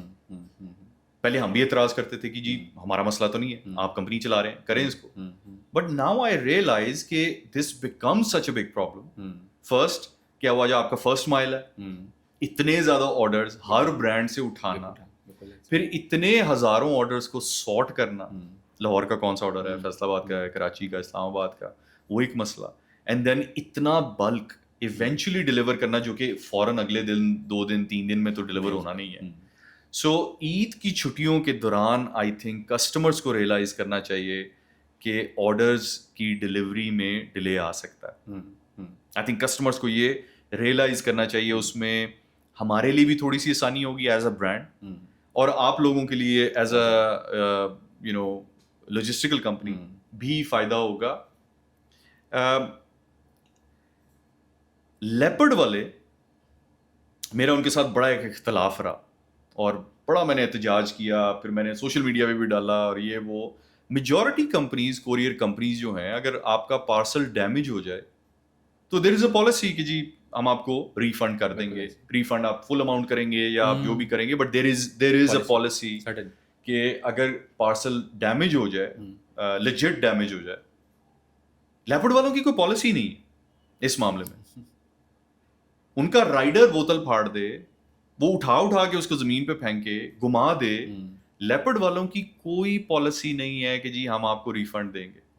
और आई थिंक वाहिद मेरा जो पाला पड़ा वो लेपर्ड वालों के साथ ऑन एंड ऑफ 1-2 बोतलें आगे पीछे हो जाती हैं और हर कंपनी पोलाइटली आपको रिफंड दे देती है. मेरी लड़ाई हो गई तकरीबन लेपर्ड वालों के साथ, दे सेड कि जी हमारी पॉलिसी नहीं है. हालांकि ये तो खैर एप्लीकेबल होता ही नहीं. इन एनी केस आपको कहीं ना कहीं रिफंड पॉलिसी तो आपको define. They said no policy. कहते जी हमारी ऊपर मैनेजमेंट ने ये पॉलिसी ही खत्म कर दी. हमने 3 दफा उनको प्रोडक्ट भेजी, पहली दफा डैमेज, दूसरी दफा डैमेज, तीसरी दफा 50 लीटर का हमारा शहद का एक कैन, और वो इतना मजबूत कैन है कि आप उसको उठा के भी, वो भी डैमेज. एंड तीनों बारी उन्होंने हमें कोई रिफंड नहीं दिया, बात भी नहीं की. And I said, ठीक है, fine. I made a video and I said, we're not gonna work with Leopard again. मैं सिर्फ ये जानना चाहता हूँ मैनेजमेंट से, was it worth it? No, it's not. It's certainly a very damaging kind of. मतलब वो वाली वीडियो YouTube पे आज भी मेरी सबसे ज़्यादा आप ये देखेंगे, वो खाली वो एक कस्टमर का लॉस नहीं है, वो एक रेपिटेटिव एक चीज़ है. वो हर बंदा जो देखेगा वो कहीं ना कहीं आज ही हम कॉन्वर्सेशन इस वजह से कर रहे हैं. यस, हम वो बात कहीं कर रहे होंगे और आज इस वॉइस के बाद आप देखेंगे कि बहुत से लोग उसको दोबारा कहीं ना कहीं एंडोर्स करेंगे. वो कहेंगे जी हमारे साथ भी ये हुआ, हमारे साथ भी ये हुआ. तो ये बात. और उसमें एक और जो फैक्टर ये है कि जब आप इस तरह का स्टैंडर्ड SOP अपनी कंपनी में इंट्रोड्यूस करवा देंगे ना, तो आपका जो ग्राउंड स्टाफ है, जैसे मैंने पहले जिक्र किया कि राइडर 2 नंबरी कैसे लगाता है, उसको एक नया एक एज मिल जाएगा कि जनाब इस कंपनी में तो मैं पैकेट को डैमेज डिक्लेयर कर सकता हूँ, there is no if and buts, there is no provision, there is no repercussion applicable on me, तो मैं तो उसको ईजिली कर सकता हूँ। तो आप एक ऐसा एक नया स्टांस डेवलप कर रहे हैं जहाँ पे आप अपने लोगों को ये ओपननेस दे रहे हैं कि अगर आपने पैकेट उठा लिया, उसमें कुछ भी हुआ तो we are not liable for anything. तो वो कहीं न कहीं अपनी कैपेबिलिटी के मुताबिक अपना भी शेयर कहीं न कहीं वो एक्सट्रैक्ट करेंगे और चीज़ों को कहीं न कहीं वो चीज़ करना शुरू कर देंगे। देखिए ये स्टेप वही मैंने बताई है कि आपका सिस्टम की एनफोर्समेंट बहुत ज़रूरी है। अगर आप पॉलिसी बना लेते हैं, पॉलिसी बनाने का मकसद सिर्फ ये है कि हर बंदा थोड़ा-सा विजिलेंट है। जब आप इतना ओपन नहीं करेंगे, आप उसको कुछ नहीं कर सकते। आप उसकी पॉलिसी क्यों बना के आज तक उनकी मैनेजमेंट उस पे कमेंट नहीं कर रही, उन चीज़ों को नहीं look after, this is very very dangerous it is very dangerous यार, रेपुटेशन का डैमेज, और आप फिर पैसों का तो छोड़े आपके पॉइंट ऑफ परे। व्यू से आपको तो आज ये खतरा है ना कि आज आप अगर उस कंपनी से काम कर रहे हैं तो आज आप पैकेट देते तो आप इस चीज़ को ज़हन में रख लें कि या तो ये पहुंचेगा या इससे क्या होगा, तो I don't have any kind end of they don't blatantly वो कहते हैं कि जी हमारी जिम्मेदारी नहीं है, हमारा बंदा भी डैमेज कर देगा, हमारा राइडर भी डैमेज कर देगा, हमारी रिस्पॉन्सिबिलिटी नहीं है। दैट इज मेरा, आई वाज माइंड बॉगल्ड कि यार ये as a company, service based company, आप इस तरह की पॉलिसी एंडोर्स कर कैसे सकते हैं? मुझे ये बताएं कि एक और सवाल है टीसीएस वालों का, और ये अगेन ये उड़ती उड़ती एक थी कि ऐसा करते हैं, आई डोंट नो ये करते हैं कि नहीं करते, हम आपसे थोड़ा सा पूछेंगे। वो कहते हैं कि जी टीसीएस वाले जो हैं वो 3-3 महीने पेमेंट इसलिए नहीं करते बिकॉज वो पैसे इन्वेस्ट कर देते हैं और वहां से प्रॉफिट्स कमाते हैं। मैं इस पे ना बड़ा ओपनली आपको यासिर बताता हूँ। पिछले दिनों ट्रैक्स के साथ भी थोड़ा सा एक सिलसिला कर रहा, और हम लोग भी एक इसी फेज से गुजरे जहाँ पे हमें थोड़ा सा फाइनेंशियल बॉटलनेक एस्टेब्लिश हुआ और चीज़ों को हमने कहीं कोरिलेट किया। तो अब मैं उस पूरी एक चीज़ कॉन्टेक्स्ट में आपको बताना चाहूँगा। कंपनीज नॉर्मली पैसा इन्वेस्ट करने की अपॉर्चुनिटी तो है, इस पे तो मैं कोई दो राय नहीं देता कि नहीं है, क्योंकि हमारे पास एक बहुत बड़ा पैसों की एक इन्फ्लक्स होता है, इनफ्लो होता है। हम जो आपकी जो ओवरऑल सीओडी की अमाउंट को कलेक्ट करें वो एक बहुत मेजर एक अमाउंट है, Every day. मल्टीप्लाई बाय हम मतलब जैसे मेरी जैसी कंपनी अगर रोज़ का 50-60 हज़ार पैकेट काम कर रहा है और बाकी कंपनी कुछ ऊपर नीचे आगे पीछे कर रहे हैं, इस वक्त पाकिस्तान का जो नंबर जो मेरे पास इन्फॉर्मेशन स्टेट्स हैं उसके मुताबिक हम रोज़ का तकरीबन 4.5 से 5 लाख पार्सल हम रोज़ का प्रोसेस कर रहे हैं। हम जिसको all the companies all the companies in Pakistan, yes in Pakistan, कितना 4 lakh to 5 lakh parcel Every day. excluding one of the company from China जो आजकल बहुत सारे पैकेट्स को डिलीवर कर रहा है मुख्तलिफ जगहों पे। तो ये अच्छा खासा क्वांटम पाकिस्तान में रोज़ का रोज़, और अगर आप एवरेज ऑर्डर वैल्यू निकालें तो इसका तकरीबन 3500 rupees is a average order value. तो 3500 multiply by 5 lakh is a huge amount, और उस अमाउंट को अगर आप बैंक में रखना चाहें और रखें और आपको उसके रोटेशन पे कहीं लेके जाएँ तो certainly you have provision available for this whole kind of staff. और टीसीएस, लेपर्ड या मिक्सा बड़ी कंपनीज़ का, क्योंकि जब मेरा पहला जर्नी स्टार्ट हुआ it was with a call courier, और उस ज़माने में हमने जब मार्केट में पहली अपनी इंट्रोडक्शन दी थी वो यही दी थी कि उससे पहले जितनी बड़ी कंपनी थी वो 15-20 दिनों के बाद तो मिनिमम पेमेंट को कहीं इनिशिएट करते थे और महीने के बाद एक वो मंथली यार 3-3 महीने का मैंने सुना हुआ है कि टीसीएस की तरफ से 3-3 महीने का हुआ करता था, और वो करते थे, बड़ी और कंट्रोवर्सी। कस्टमर भी उस पे सेटल था, चीज़ें थी। हमने चूँकि पहली दफ़ा ई-कॉमर्स को स्टार्ट किया तो हमने फिर सोचा कि यूएसपी क्या बनाई जाए, और हमने देखा कि इस बिज़नेस को थोड़ा सा हम इस कॉन्सेप्ट में बनाते हैं जो कि शायद बहुत वर्केबल उस वक्त नहीं था, और अभी भी शायद इतनी फास्ट ट्रांजैक्शन करना मुश्किल। जैसे मैं बताया कि हमें जब क्लेम पड़ जाए, कोई चीज़ पड़ जाए, मेरे पास अगर पैसा नहीं है तो मैं कहाँ से पे करूँगा, मुझे कुछ ना कुछ तो रोलिंग में रखना पड़ेगा। तो खैर वो हमने काम शुरू किया, हमने मार्केट का बहुत बड़ा शेयर उठा लिया, हम 3 दिनों में पेमेंट करना शुरू हो गए। फिर जब मैंने ट्रैक्स में काम शुरू किया, हमने यहाँ पे यूएसपी देखा डेली पेमेंट 24 आवर्स में पेमेंट आपके अकाउंट में धड़ाधड़ जारी निकल जा रही है।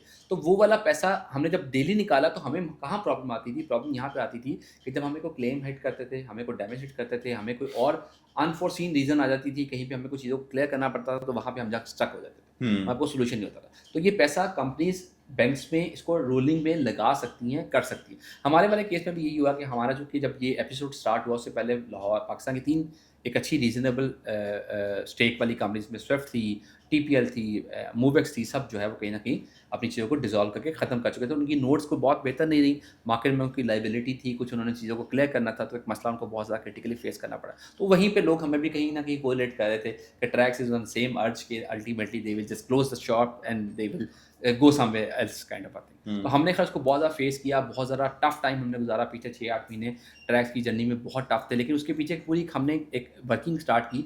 हमें लग रहा था कि अगर हम सिर्फ आज ई कॉमर्स ही करते रहेंगे और सिर्फ सीओडी का बिजनेस ही रन करते रहेंगे तो शायद हमारा सर्वाइवल मुश्किल हो जाएगा।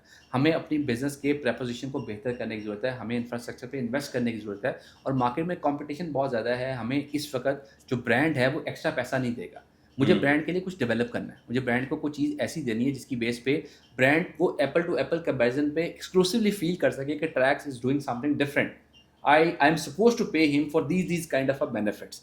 उस चीज़ को करने के लिए मुझे कहीं न कहीं चीज़ों को अलाइन करना था। मैंने अपना एक मर्जर का स्टार्ट किया प्रोसेस, जिसमें SLGL के नाम से एक कंपनी थी, which is a public limited company, they are in a stock exchange. तो हमने भी, मतलब वो मेरी ज़िंदगी की बहुत बड़ी लर्निंग थी कि आप जब स्टॉक एक्सचेंज लिस्टेड और एक पब्लिक लिमिटेड कंपनी और प्राइवेट लिमिटेड को मर्ज करते हैं, इट्स अ ह्यूज बेस आपको काइंड ऑफ अपनी अ थिंग। कंप्लायंस भी करनी पड़ गई आपको होगी। पूरा वो भी करना पड़ता है, फिर आपकी कोर्ट्स में हियरिंग्स होती है। इस्लामाबाद हाई कोर्ट में हमारी हियरिंग्स चल रही थी, वो चीज़ें चल रही थी, और जब कोर्ट में कोई चीज़ होती है तो आप उसको पब्लिकली अनाउंस नहीं कर सकते, this is a contempt of court. हमें उस तमाम प्रोसेस से गुजरना था, उस पे बहुत ज़्यादा टाइम लगता गया। हम लास्ट ईयर नवंबर में एक्सपेक्टेड था कि we will get a final merger, which took and it was cleared in May 2025। It's a huge 6 months kind of a time, जिसमें बहुत बैशिंग हुई, बहुत चीज़ें हुई, लोगों ने यही कमेंट्स किए कि आपने पैसा उठा के कहीं इन्वेस्ट कर दिया, चीज़ें कर ली, लेकिन ऐसा बिल्कुल भी नहीं था। हमारे वाले केस में मैं बड़ा ओपनली बता रहा हूँ कि हमें चूँकि एक पब्लिक लिमिटेड के स्ट्रक्चर में जाना था, हमें चीज़ों को प्लान करना था, उसके लिए हमें फाइनेंशियली अपने मसल्स को कहीं न कहीं थोड़ा-सा एडजस्ट करना था। उस पूरे प्रोसेस में, उस पूरे सिलसिले में, उस टाइम स्पैन में हम अपनी कंपनी की इंटरनल इन्वेस्टमेंट थी हमारी इन्वेस्टर की तरफ से, उसको हम इंजेक्ट नहीं कर पा रहे थे, क्योंकि अगर हम करते तो हमारी डीवैल्यू हो जाता शेयर। तो ये तमाम टेक्निकल फिनोमेनास थे, जिसकी बेस पे हमने बहुत टफ टाइम गुजारा पिछले 6 महीने। ट्रैक्स को बहुत बैशिंग हुई, बहुत क्रिटिकल हुआ, तो ये तमाम मामलात रहे। लेकिन मैं अगर दूसरे पर्सपेक्टिव में देखूँ तो brand on a right track. ये भी अगर बाकी 3 कंपनीज़ खत्म होगी तो उनके लिए पर्सपेक्टिव को एब्ज़ॉर्ब करना, अंडरस्टैंड करना मुश्किल काम था। तो ये वाला फैक्टर भी था, और इन्वेस्टमेंट वाला फैक्टर, जैसे बड़ी कंपनीज़ का नाम लिया है, उसमें एक बहुत बड़ी कंपनी एक अरसे तक अपना एक ई-कॉमर्स प्लेटफ़ॉर्म भी रन करती रही। हुँ। और वो जब रन किया, अब हमारे पास भी बड़ी सारी चॉइसेस दरमियान में आई कि हम भी अपना कोई ई-कॉमर्स एवेन्यू डेवलप करें। लेकिन वो एवेन्यू डेवलप ना करने की सिर्फ रीज़न ये थी कि हम फिर डायरेक्ट कंपीटिटर बन जाएँगे ना। एक प्रोडक्ट मैं ब्रांड से लेके भी डिलीवर कर रहा हूँ, वही प्रोडक्ट उससे मिलती-जुलती मैं अपने मार्केट प्लेस पे जाके भी सेल कर रहा हूँ, तो वो how how is possible? Hmm. Data मेरे पास है, और आज का सारा काम जो है डेटा ड्रिवन है। अगर मेरे पास कस्टमर के रोज़ के हज़ारों का डेटा आ रहा है, उस डेटा पे मैं क्या खेल नहीं सकता? मैं उस पे बिज़नेस नहीं कर सकता? हमने कहा नहीं, ये हमारा कॉन्फ्लिक्ट ऑफ इंटरेस्ट है। तो हमने जो इसको इनिशिएट किया, उसके पीछे सिर्फ वजह ये थी कि हम फाइनेंशियली अपने मसल्स को बेहतर करना चाहते थे। अब इस वक़्त अल्हम्दुलिल्लाह ट्रैक जो है वो पाकिस्तान की वाहिद 4PL कंपनी बन गई है। 4PL का मतलब ये होता है कि जिसमें आपकी लाइन हॉल जो होती है नॉर्मली, जितनी भी बड़ी कंपनी है वो कहीं न कहीं थर्ड पार्टीज़ को एक्वायर करती हैं, उनसे सर्विसेज़ लेती हैं। अब आज के दिन में ट्रैक्स वो पाकिस्तान की वाहिद कंपनी जो अपनी पूरी मूवमेंट को इन हाउस खुद मैनेज कर सकती है, उसको किसी और की ज़रूरत नहीं है। वो हुँ। 250-300 ट्रक्स हमारे पास अवेलेबल हैं, हमारे पास कंटेनर्स अवेलेबल हैं, प्लस हमारा जो जो इंफ्रास्ट्रक्चर था, अब उस पे हम इन्वेस्ट करने की पोज़ीशन में आ गए। We are a billion rupees kind of a company now in Pakistan, जहाँ पर चीज़ों को कर सकते हैं। फिर 1947 से लेकर आज तक पाकिस्तान में कोई भी स्टार्टअप जो है वो पब्लिक लिमिटेड नहीं हुआ। ये भी फॉर्च्यूनेट हमारे लिए है कि हम वाहिद कंपनी है जो कि पब्लिक लिमिटेड की कैटेगरी में कहीं फॉल इन कर गए।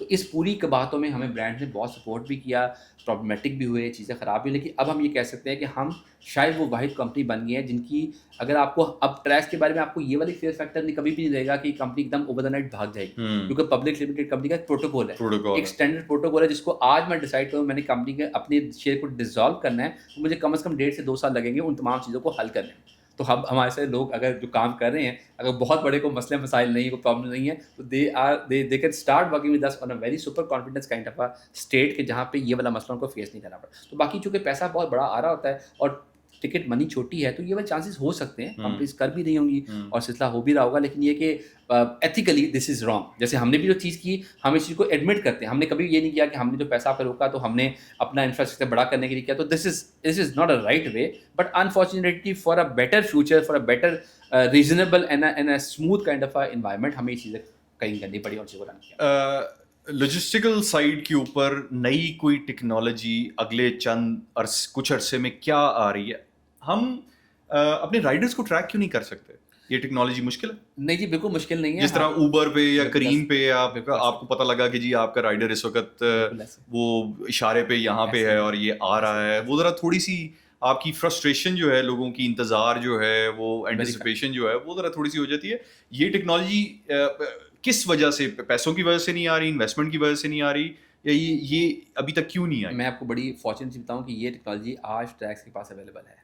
हम ये पूरा स्ट्रक्चर इनबिल्ट कर चुके हुए हैं और हमारे पास आज ये अवेलेबल है। अगर आज हमारे साथ ब्रांड्स कहीं पे अलाइन होते हैं in totality, I am not talking about specific kind of a brand, इसके पीछे रीज़न क्या है? इसका फाइनेंशियल एड ऑन है, क्योंकि आपको पता है गूगल की जो एपीआईज़ है, गूगल की कॉस्टिंग है, वो काफ़ी ज़्यादा कॉस्टली एक कंसर्न में आती है। तो हमने कई दफ़ा कोशिश की कि हम ये भी चीज़ बिल्कुल अप्लाई कर सकते हैं, लेकिन इसमें जो हमें वो कॉस्ट ऐड ऑन हो रही है, वो अगर हमारे साथ ब्रांड्स मिलके इस पे हमारे साथ कोई सेटलमेंट कर लेते हैं, एक बड़ी मिनिमल सी टिकट उनकी तरफ जाएगी, कुछ हमारी इन्वेस्टमेंट होगी, तो हम उसको ट्रैक करवा सकते हैं। लेकिन इसके साथ पहले दूसरी चीज़ जो है ना, वो ये है कि हमारा जो राइडर, जैसे मैं बताया कि एक राइडर बड़े शहर में कम से कम 2.5 से 3 लाख का सामान लेके जा रहा है, अगर आप उसकी पोजीशन को इतना एक्सपोज करवा देंगे तो बहुत सारी चीज़ें पॉसिबल हैं। You can get the circumstances कि जो एंड कस्टमर है वो भी किसी इवल माइंड में किसी चौक पे उस बंदे को पकड़ के कुछ भी कर सकता अच्छा, है, ये तो मैंने सोचा ही नहीं। और जो आपका बाकी लोग हैं इर्द-गिर्द के वो भी चीज़ें कर सकते हैं, डेटा कहीं आगे पीछे हो सकता है। तो दिस होल कैन, और इवन इवन मैं इसका बर्डन अपने हैंड पे भी लेता हूँ कि मेरा जो ब्रांच में बंदा बैठा हुआ है, अगर उसकी भी सेटिंग है, उसकी भी फील्डिंग सेट हुई हुई है,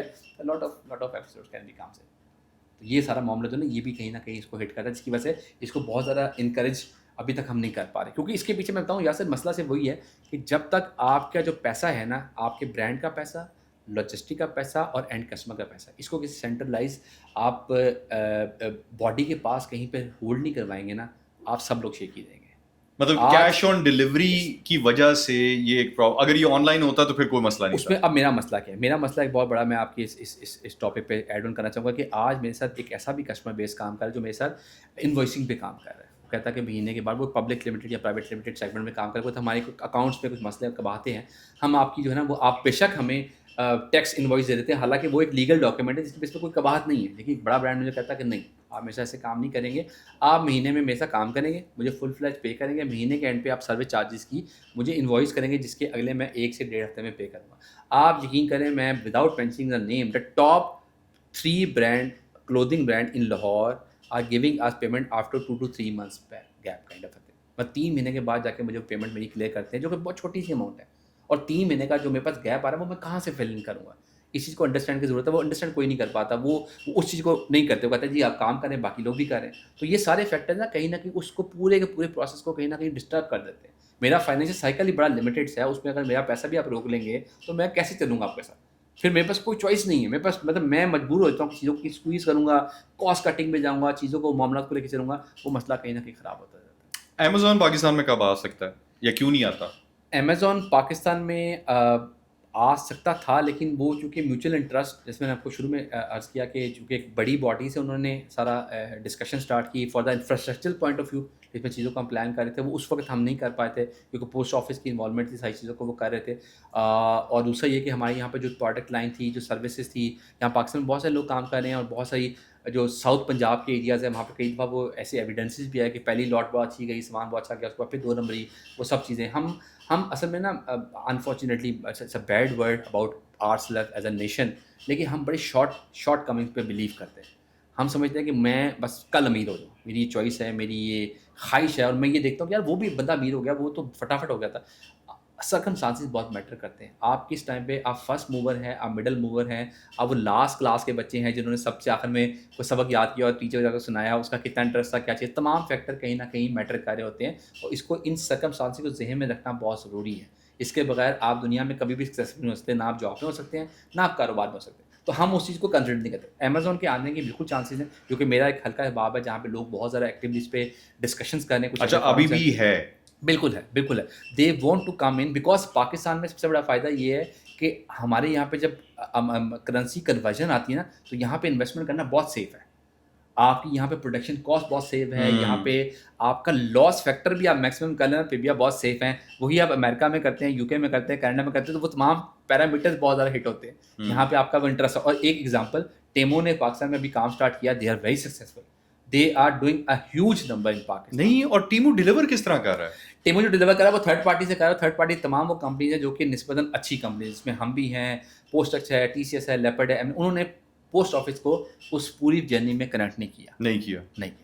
that's why they are doing this whole kind of क्योंकि मेरे ख्याल में AliExpress post office use कर रहा था। तो अब जो है, अब पूरा शिफ्ट हो गया। अब टेमू जो है वो लोकल वेंडर के साथ कनेक्टेड है, उनके साथ काम कर, बड़े स्ट्रिक्ट कंप्लाइंस के साथ, स्ट्रिक्ट जो है एसओपी के साथ काम कर रहा है। और मैं बड़ा कॉन्फिडेंट लेको, आज भी मेरे लिए बड़ा ट्रस्ट फैक्टर है कि मैं टेमू पे, अली एक्सप्रेस जाके पैसे दे के 40 दिन पहले मैं इंतजार भी करता था, और मुझे पता होता था कि पैसे मेरी चीज़ ठीक आएगी, मुझे मसला नहीं है, ख़राब होगी मैं आवाज़ निकालूंगा, मुझे उसकी कंपनसेशन मिलेगी। लोकल इंफ्रास्ट्रक्चर में मुझे ये ट्रस्ट मैं एंड कस्टमर को नहीं आज प्रोवाइड कर पा रहा हूँ। उसको एक हैसल नज़र आती है कि अगर ये प्रोडक्ट ख़राब होगी, ब्रांड मुझे कह रहा है कि मैं रिटर्न दे दूंगा, लेकिन उसमें कितने झमेले हैं, वो कब निकलेगा, कब पहुंचेगा, कैसे जाएगा, कब पैसे रिफंड होंगे, किस वायर से होंगे, फिर आखिर में ब्रांड ये कह देता है कि मैं तुम्हें पैसे नहीं दूंगा, वैसे वाउचर दे दो।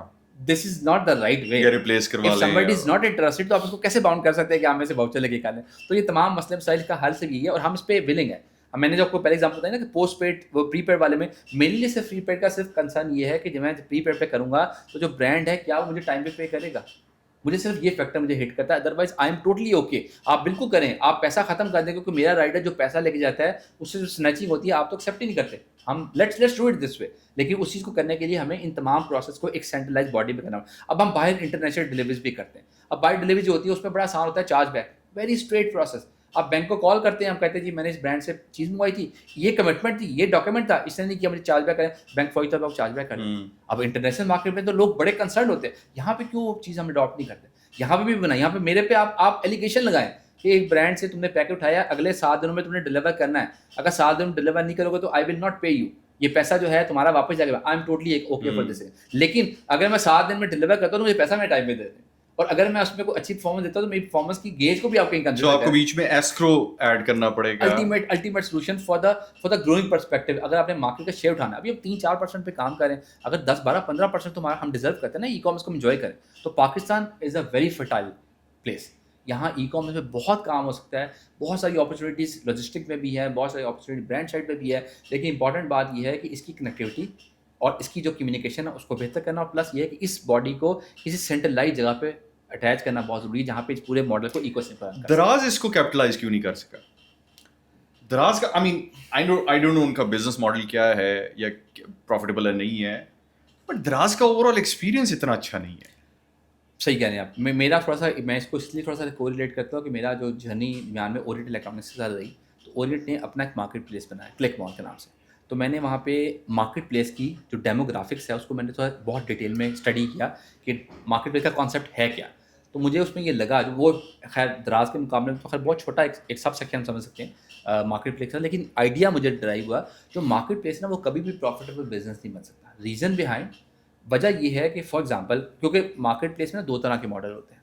एक वो मॉडल है जिसमें आप ये कहते हैं कि स्टॉक को मैं अपने पास इनबाउंड करूँगा, आपका ऑर्डर आएगा तो the market place is responsible जो पिक इट अप पैक और डिलीवर करवा दे, तो ये चीज़ तो चलें कहीं ना कहीं वाइबल बनती है। एक वो भी मॉडल जहाँ ड्रॉप शिपिंग को भी कहीं ना कहीं आप फैसिलिटेट करते हैं। अब एंड कस्टमर जो आज एक ब्रांड, जब हम वहाँ पे काम करते तो हम क्लोथिंग कैटेगरी में काम करते थे, तो क्लोथिंग कैटेगरी में जब किसी बड़े ब्रांड को मैं ऑर्डर जनरेट करके देता था, जो कि ऑफ कोर्स लिमिटेड ऑर्डर होते थे और कुछ ऑर्डर ब्रांड के अपने भी होते थे, तो ब्रांड इस चीज़ को एम्फेसाइज करता था कि जो पहले मेरा ऑर्डर है पहले वो निकले, बाद में मैं मार्केट प्लेस को रन करवाऊंगा। अब आपके सामने फेस है दराज या XYZ ब्रांड है या क्लिक मॉल है, आप जानते हैं क्लिक मॉल को। अब क्लिक मॉल अगर आपको टाइम पे फैसिलिटेट नहीं कर पाया और आपको ऑर्डर टाइम पे नहीं मिला, तो आप तो मुझे बैशिंग करेंगे ना, आपको नहीं पता पीछे से वो आया नहीं या नहीं आया कैसे हो। और अगर वो स्टॉक उठा के मैं अपने पास अपनी इन्वेंट्री डेवलप करता हूँ, तो मुझे कहीं ना कहीं आपको फाइनेंशियल टर्म्स पे डिसाइड करना होगा, मुझे कुछ ना कुछ आपको एडवांस पेमेंट करनी होगी, कुछ ना कुछ चीज़ें करनी होगी। इसलिए मार्केट प्लेस की डेमोग्राफिक्स कभी भी है ना वो प्रॉफिटेबल हो। हाँ, मार्केट प्लेस का फ़ायदा क्या है, दराज की तरह के मॉडल को तो खैर मैं एक डिफरेंट सेगमेंट पे पहले आपको एक्सप्लेन करता हूँ। जो छोटे ब्रांड से, जैसे मैंने क्लिक मॉल की एग्जांपल दी, क्लिक मॉल में जब हमने इन कैटेगरीज में काम किया तो वहाँ से हमारे पास जो डेटा आया, हमें ये समझ आया कि मार्केट में 3 ऐसी कैटेगरीज हैं जिसमें बिजनेस बहुत अच्छा है। एक इलेक्ट्रॉनिक्स का, एक फीमेल प्रोडक्ट्स का, स्पेसिफिक अंडरगारमेंट्स की चीज़ों में हमने किया, और तीसरा हमने किया डेनिम में। तो उसके बाद ओरिएंट ने क्या किया, इन तीनों में अपने ब्रांड्स डेवलप किए। इलेक्ट्रॉनिक्स में कैसे फ़ायदा हुआ, इलेक्ट्रॉनिक्स में ये था कि Orient was the first mover in the market, जिन्होंने सबसे पहले ई कॉमर्स स्टार्ट किया था पाकिस्तान में इलेक्ट्रॉनिक्स का, जिसमें AC भी घर पे आ रहा है, आपके पास फ्रिज भी आ रहा है, ई कॉमर्स पे आ रहा है, COD पे करें, कुछ एडवांस। ये ओरिएंट ने सबसे पहले स्टार्ट किया था, और उसके बाद हमने वही सर्विसेज ओरिएंट में बैठ के हमने वेव्स को भी दी, हमने उनकी सबलेट की प्रोडक्ट सर्विस, और हम खुद उनको सर्विसेज वहाँ पे देते रहे। उसके पीछे क्या था, अब उसमें एक कंपटीशन था। कंपटीशन क्या था कि जब आप ओरिएंट की चीज़ को ऑनलाइन बेचते थे तो आपका एक प्रॉफिट मार्जिन है जो कि आप नॉर्मली रिटेलर को देते हैं, या तुम ऐसे स्टॉक उठाओगे, तुम ऐसे 10 चीज़ उठाओगे तो तुम्हें इतना मैं मैनेज दूंगा, को 100 उठाएगा उसको इतना दूंगा, 1000 उठाएगा तो उसका दूंगा। लेकिन मेरे पास प्रॉफिट मार्जिन तो था। जब मैंने उस प्रॉफिट मार्जिन को इनबिल्ट किया अपने ऑनलाइन बिजनेस के लिए, तो फिर मैं उनका कॉम्पिटिशन बन गया। अब मैं रिटेलर को भी दे रहा था और मैं खुद भी बेच रहा था, तो रिटेलर ने उस पर बहुत ज़्यादा बैशिंग की। तो मेरा जो वहाँ पे मेरे जो CEO थे अब्दुलरहमान तलर थी, वो तो very young chap and is a very technology सेवी काइंड ऑफ पर्सन। उसने भी इसको थोड़ा रिवर्स इंजीनियरिंग की। उसने कहा क्या मैकेनिज्म बन सकता है, उसने फिर ये किया, उसने फिर अपना एक ब्रांड बनाया जिसका नाम रखा reason. Reason was actually the same kind of a product, but with a different name. This product is not available on any retailer, and a huge margin comes in between. उसने वही product बनाई, उसी चीज़ों को किया और उसने reason के नाम से मार्केट में उसको इंट्रोड्यूस करवाया with a good kind of potential और उसने वहाँ से मार्केट से उससे एक अलग एक बेहतर ओरिएंट से ज़्यादा बेहतर बिजनेस मॉडल जो है वो वहाँ से डेवलप किया। लेकिन वो डेवलप करने के लिए उससे पहले उस मार्केट प्लेस ने उसको नंबर्स बताए कि मार्केट में जो इलेक्ट्रॉनिक्स है या फर्नीचर है ना, ये मजाक नहीं है। आपने घर में फ्रिज मंगवाते हैं ना, तो चांस ही नहीं है मैंने नहीं लेना, मतलब इसमें बहुत रेयर चांसेस है, बहुत रेयर चांसेस। बेशक सीओडी है, कुछ भी आपको फ्रिज चाहिए तो आप ऑर्डर करेंगे ना।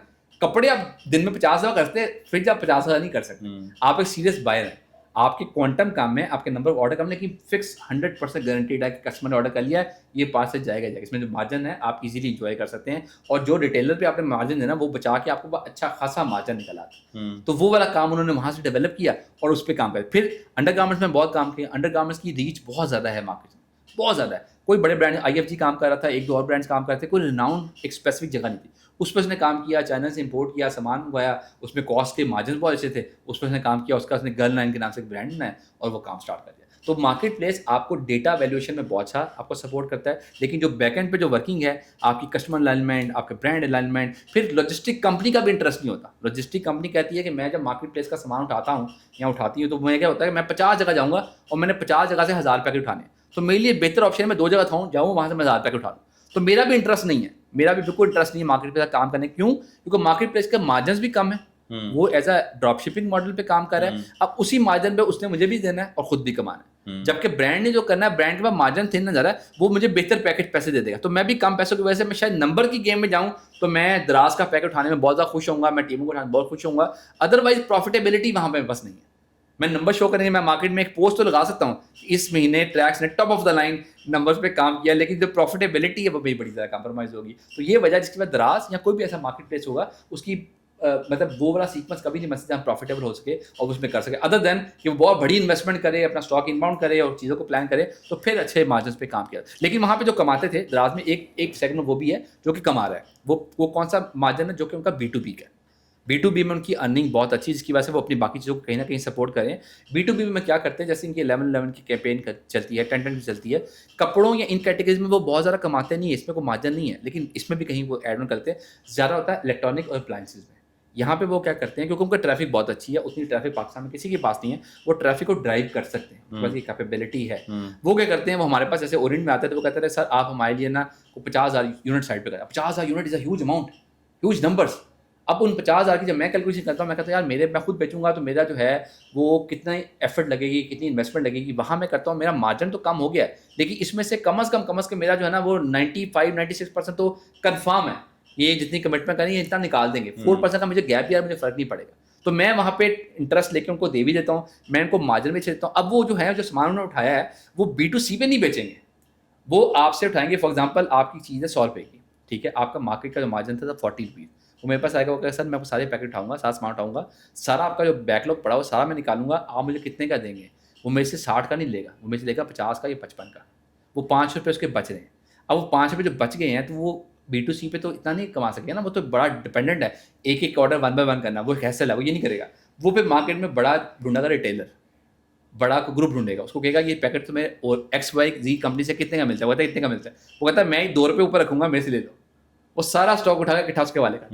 तो आप एज अ रिटेलर आपको भी फायदा, मुझे भी 2 रुपये बच गए और ब्रांड के ऊपर। तो ये एक एफिशिएंट उनका एक मैकेनिज्म है, जिसकी बेस पे वो B2B में जो कहते हैं कि हम 11-11-12 पे अच्छा एक रेवेन्यू का स्ट्रीम इंजेक्ट कर लेते हैं इंटरनली, वो यहाँ से करते हैं और यहाँ से भी समझ। आखिरी सवाल, ये जो नया गवर्नमेंट ने टैक्स लगा दिया है ई-कॉमर्स के ऊपर, what do you think about it? इसका क्या असर आएगा? यहाँ से अभी तो खैर बड़ी प्रिलिमिनरी डिस्कशन चल रही है और चीज़ें जो अभी कल से उन्होंने स्टार्ट कर दी, हमने भी अपने पोर्टल पे सारी चीज़ों को अलाइन कर दिया। इन जनरल स्ट्रेट वर्ड्स तो ये है कि आपने 4% ऐड ऑन करना है सेल्स टैक्स और इनकम टैक्स का। बट मुझे लगता है कि ये चीज़ होनी चाहिए थी और होनी भी है। अल्टीमेटली गवर्नमेंट ने डिसीजन किया, इसके अंदर काफ़ी सारी चीज़ें ऐड हैं, लेकिन जो इसका मैकेनिज्म बनाया गया उस पर अभी थोड़ी सी डिबेट की ज़रूरत है। क्योंकि हमारे यहाँ पे पाकिस्तान में अभी उन्होंने टीयर्स तो डिफाइन किया है कि टियर 1, टियर 2, टियर 3 के लोग हैं, किसको कितना टैक्स लगेगा, क्या लगेगा, लेकिन यहाँ पे सिस्टम की इन्फोर्समेंट करने से पहले सिस्टम बनाना बहुत ज़रूरी है। यहाँ पे सिस्टम बना नहीं हुआ। यहाँ पे NTN कैसे बनेगा, STRN कैसे बनेगा, उसकी क्या प्री रिक्विजिट है, मुझे कहाँ से क्या चीज़ करनी है, ये एक पूरी हैसल है। एक्चुअली जर्नी गवर्नमेंट मिस कर जाती है, पूरी जर्नी। कि इसको स्टार्ट से एंड तक आपने एग्जीक्यूट किस तरह उन्होंने करना है। लास्ट वाला बस वो चीज़ उठाई, उसको अप्लाई कर दी। अब एक वो वाला ब्रांड है जो कि आज पाकिस्तान में काम कर रहा है बहुत प्योर, वो टैक्स पेयर भी है, वो चीज़ों को अलाइन करके लेके भी चल रहा है, उसके लिए भी ये ट्रबलसम है, लेकिन उसका जो मसल्स हैं, उसका जो फाइनेंशियल वर्थ है, वो शायद इससे वो थोड़ा सा एब्जॉर्ब ईजिली कर ले। एक वो टियर है जो कि मिडिल टियर है, स्मॉल टियर में मैं उसका स्मोक कहता हूँ, जो कि सिंपल ड्रॉप शिपिंग में काम कर रहा है। वो पैकेट शालो मार्केट से उठाता है, किसी वेंडर से उठाता है, वेबसाइट पे सारी एफर्ट खुद करता है, अपनी मार्केटिंग खुद करता है। आप ये देखिए डिजिटल Margins बहुत मार्केटिंग थोड़े हैं। स्पेंडिंग पहले बहुत ऊपर चली गई, 23-24% तो वो सीधी पड़ जाती है। अब वो मार्जिन बड़े स्क्वीज हैं, अब उसमें अगर आप उसको ये भी सारी चीज़ें ऐड कर देंगे 4% और add। He can not survive, तो उसके लिए ज़िंदगी बहुत मुश्किल है। बाकी लोगों के लिए भी इसको आपको रिलैक्स करना बहुत ज़रूरी है। मैंने अभी ऑफ द रिकॉर्ड आपको कुछ चीज़ें अभी हाईलाइट की थी कि इसकी इन्फोर्समेंट किस लेवल की होगी, इसकी इन्फोर्समेंट का इम्पैक्ट कहाँ कहाँ तक जाएगा, वो वाली चीज़ को भी बड़ा आपको साथ साथ पहले देखने की ज़रूरत है। लेकिन इसमें यार लगता है ये है कि इस पे भी डिबेट होने की ज़रूरत है, और गवर्नमेंट के कुछ ऑफिशियल से हमने भी कोशिश की, हमने भी इससे डिस्कस किया, तो मेरा ख्याल है कि वो शायद एक क्वार्टर के बाद इसको दोबारा रिविजिट करने के मूड में हैं। वो उसको दोबारा रिविजिट करेंगे और देखेंगे इसके क्या इफेक्ट्स आते हैं। लेकिन वो आफ्टर इफेक्ट्स शायद एक छोटे रिटेलर के लिए बड़ा मुश्किल है उसको सर्वाइव करना, कि 3 महीने वो कैसे ज़िंदा रहेगा, वो काम कर भी सकेगा कि नहीं कर सकेगा, और आगे कैसे लेके चलेगा, वो एक क्वेश्चन अभी स्टिल अपनी जगह एग्जिस्ट करता है। अली कुरैशी, बहुत शुक्रिया हाँ, यार, it was a very interesting conversation. हाँ। I had a lot of fun. I hope आप Same. मैं से एक चीज़ छोटी, मैं शायद जरूर। उसमें ऐड नहीं कर सके। एंड कस्टमर के लिए एक और मेरी एडवाइस ज़रूर है कि जैसे मैंने आपको भी एग्जांपल बड़ी मज़े की दी कि उसने लेवाइस की ट्राउजर्स मंगवाए और ओबामा इस बात पे डिबेट करता था। आज भी हम जब शॉपिंग करते हैं तो हमको वेयर अबाउट को स्टडी नहीं करते। हर पढ़ने का शौक वैसे भी नहीं है, मैं भी उसमें शामिल हूँ। मैं आज भी किसी जगह पे कोई एप्लीकेशन इंस्टॉल करूँ या मैं कोई नई वेबसाइट पे अपने को रजिस्टर करूँ, वहाँ पे एक बहुत लंबा सा पेज आता है, जब लिंक्डइन पे भी आता है, वो फेसबुक पे भी आता है, हर जगह आता है, which is terms and condition. It's a long page, it's all information very important. हम वो पढ़ने की हमें आदत नहीं, हम करते हैं check, acknowledge and go next पे। फिर जब मेरा अकाउंट फ्रीज होता है, वो ब्लॉक होता है, तो मुझे लगता है यार ये कैसे करते हैं, और मैं फिर आगे पीछे भाग रहा हूँ। यही सिनेरियो हमारे एंड कस्टमर का भी है। मैं शॉपिंग करता हूँ और मेरे अंदर ये ख्वाहिश है कि मैं सस्ती चीज़ें खरीदूँगा, मुझे सस्ती चीज़ वही मिलेगी जो मैं जहन में आइडियलाइज़ कर रहा हूँ। तो आप कहीं पे सस्ती चीज़ ज़रूर लें, अच्छी चीज़ ज़रूर लें, आप चीज़ें करें, लेकिन अब आपके पास जो है ना एक्सेस बहुत अच्छी है। आप किसी भी ब्रांड से कोई भी चीज़ परचेज करते हैं, उसका एक फेसबुक का पेज तो एटलीस्ट होता ही है, और उसकी कुछ ना कुछ आगे पीछे वेयर अबाउट्स होते हैं, गूगल होता है, गूगल पे उसके रिव्यूज़ होते हैं। आप एक दफ़ा इन चीज़ों पर जाकर उस कंपनी का नाम लिखेंगे ना, तो आपको 10 चीज़ें नज़र आती हैं, और वहाँ पे आपको एक बेसिक असेस करना आसान हो जाएगा। आपके लिए जो आपकी शॉकिंग, जो आपको एक वो चीज़ आनी है जिसने आपको बहुत शॉक्ड करना है और आपको छोटा सा हार्ट अटैक होना है, तो हार्ट अटैक की इंटेंसिटी कम हो जाएगी, शायद आप हॉस्पिटल तक पहुँच जाएंगे। तो ये मेरी रिक्वेस्ट है कि जो भी बंदा ऑर्डर करता है ऑनलाइन, वो उस ब्रांड के वेयर अबाउट्स को थोड़ा सा स्टडी ज़रूर कर ले। आई थिंक आइडिया ले ले। रिव्यूज हैं, कमेंट्स हैं, Very वही अगर आप थोड़ा सा पढ़ लेना Very तो आपको एक ड्रिफ्ट पता लग जाती है कि यार ये लोगों की सेंटिमेंट्स क्या हैं। बिल्कुल ऐसे, बिल्कुल ऐसे। तो ये एक So- चीज़ करें तो उधर से भी ज़्यादा बेहतर हो जाएगा। और वो जो अनड्यू बैशिंग है, जो हम ऐसे ही अपनी एक समझते हैं कि हम कहीं भी जाके लिख देंगे और हमारा ये हक है, मेरा ख्याल है उसमें भी हमें एथिकली होना चाहिए। और अब जो आपका, क्योंकि बाय लॉ तो यही कहता है कि आपका जिस पार्टी से कोई इख्तलाफ है, you should contact with them. पहले आप उनसे बात करें, अगर आपका मसला नहीं, you have all the right to speak up wherever you want. लेकिन हम पहला स्टेप ही वो लेते हैं जहाँ से हम आके फिर उसके बाद आते हैं कि वहाँ से मैं शुरू करूँगा, शायद मेरी वॉइस जल्दी पहुँच जाएगी और मुझे जल्दी कनेक्ट करके चीज़ें। लेकिन अली, थैंक यू यार, इट वाज वेरी इन्फॉर्मेटिव। मुझे एक्चुअली इंटरेस्ट ये है कि ये जो आपने सारी इन्फॉर्मेशन बताई है ना, ये आई थिंक कस्टमर्स के लिए, उनके साथ, आप ब्रांड्स के साथ तो आपका डायरेक्ट रब्ता है, आई थिंक ये एंड कस्टमर के लिए ये इन्फॉर्मेशन बहुत ज़रूरी है। उनको दूसरी साइड समझना, ख़ास तौर पे राइडर्स के केस में, लॉजिस्टिकल कंपनीज के केस में, फिर ब्रांड के केस में, थोड़ा सा आई थिंक कस्टमर को, एंड कस्टमर को थोड़ा सा कंपैशनेट होना ज़रूरी है, थोड़ा सा समझना ज़रूरी है कि not everybody is a fraud, her cheese black and white नहीं है। तो थोड़ा सा आई थिंक हम सबको कुछ ना कुछ करना पड़ेगा। बट यार, बड़ा आई थिंक ये हमारा सेकंड पॉडकास्ट था और मुझे बहुत अच्छा लगा। I think you are very eloquent in your speech, और जो आपने जिस तरीके से एक्सप्लेन किया, sir, thank you very much, बहुत शुक्रिया।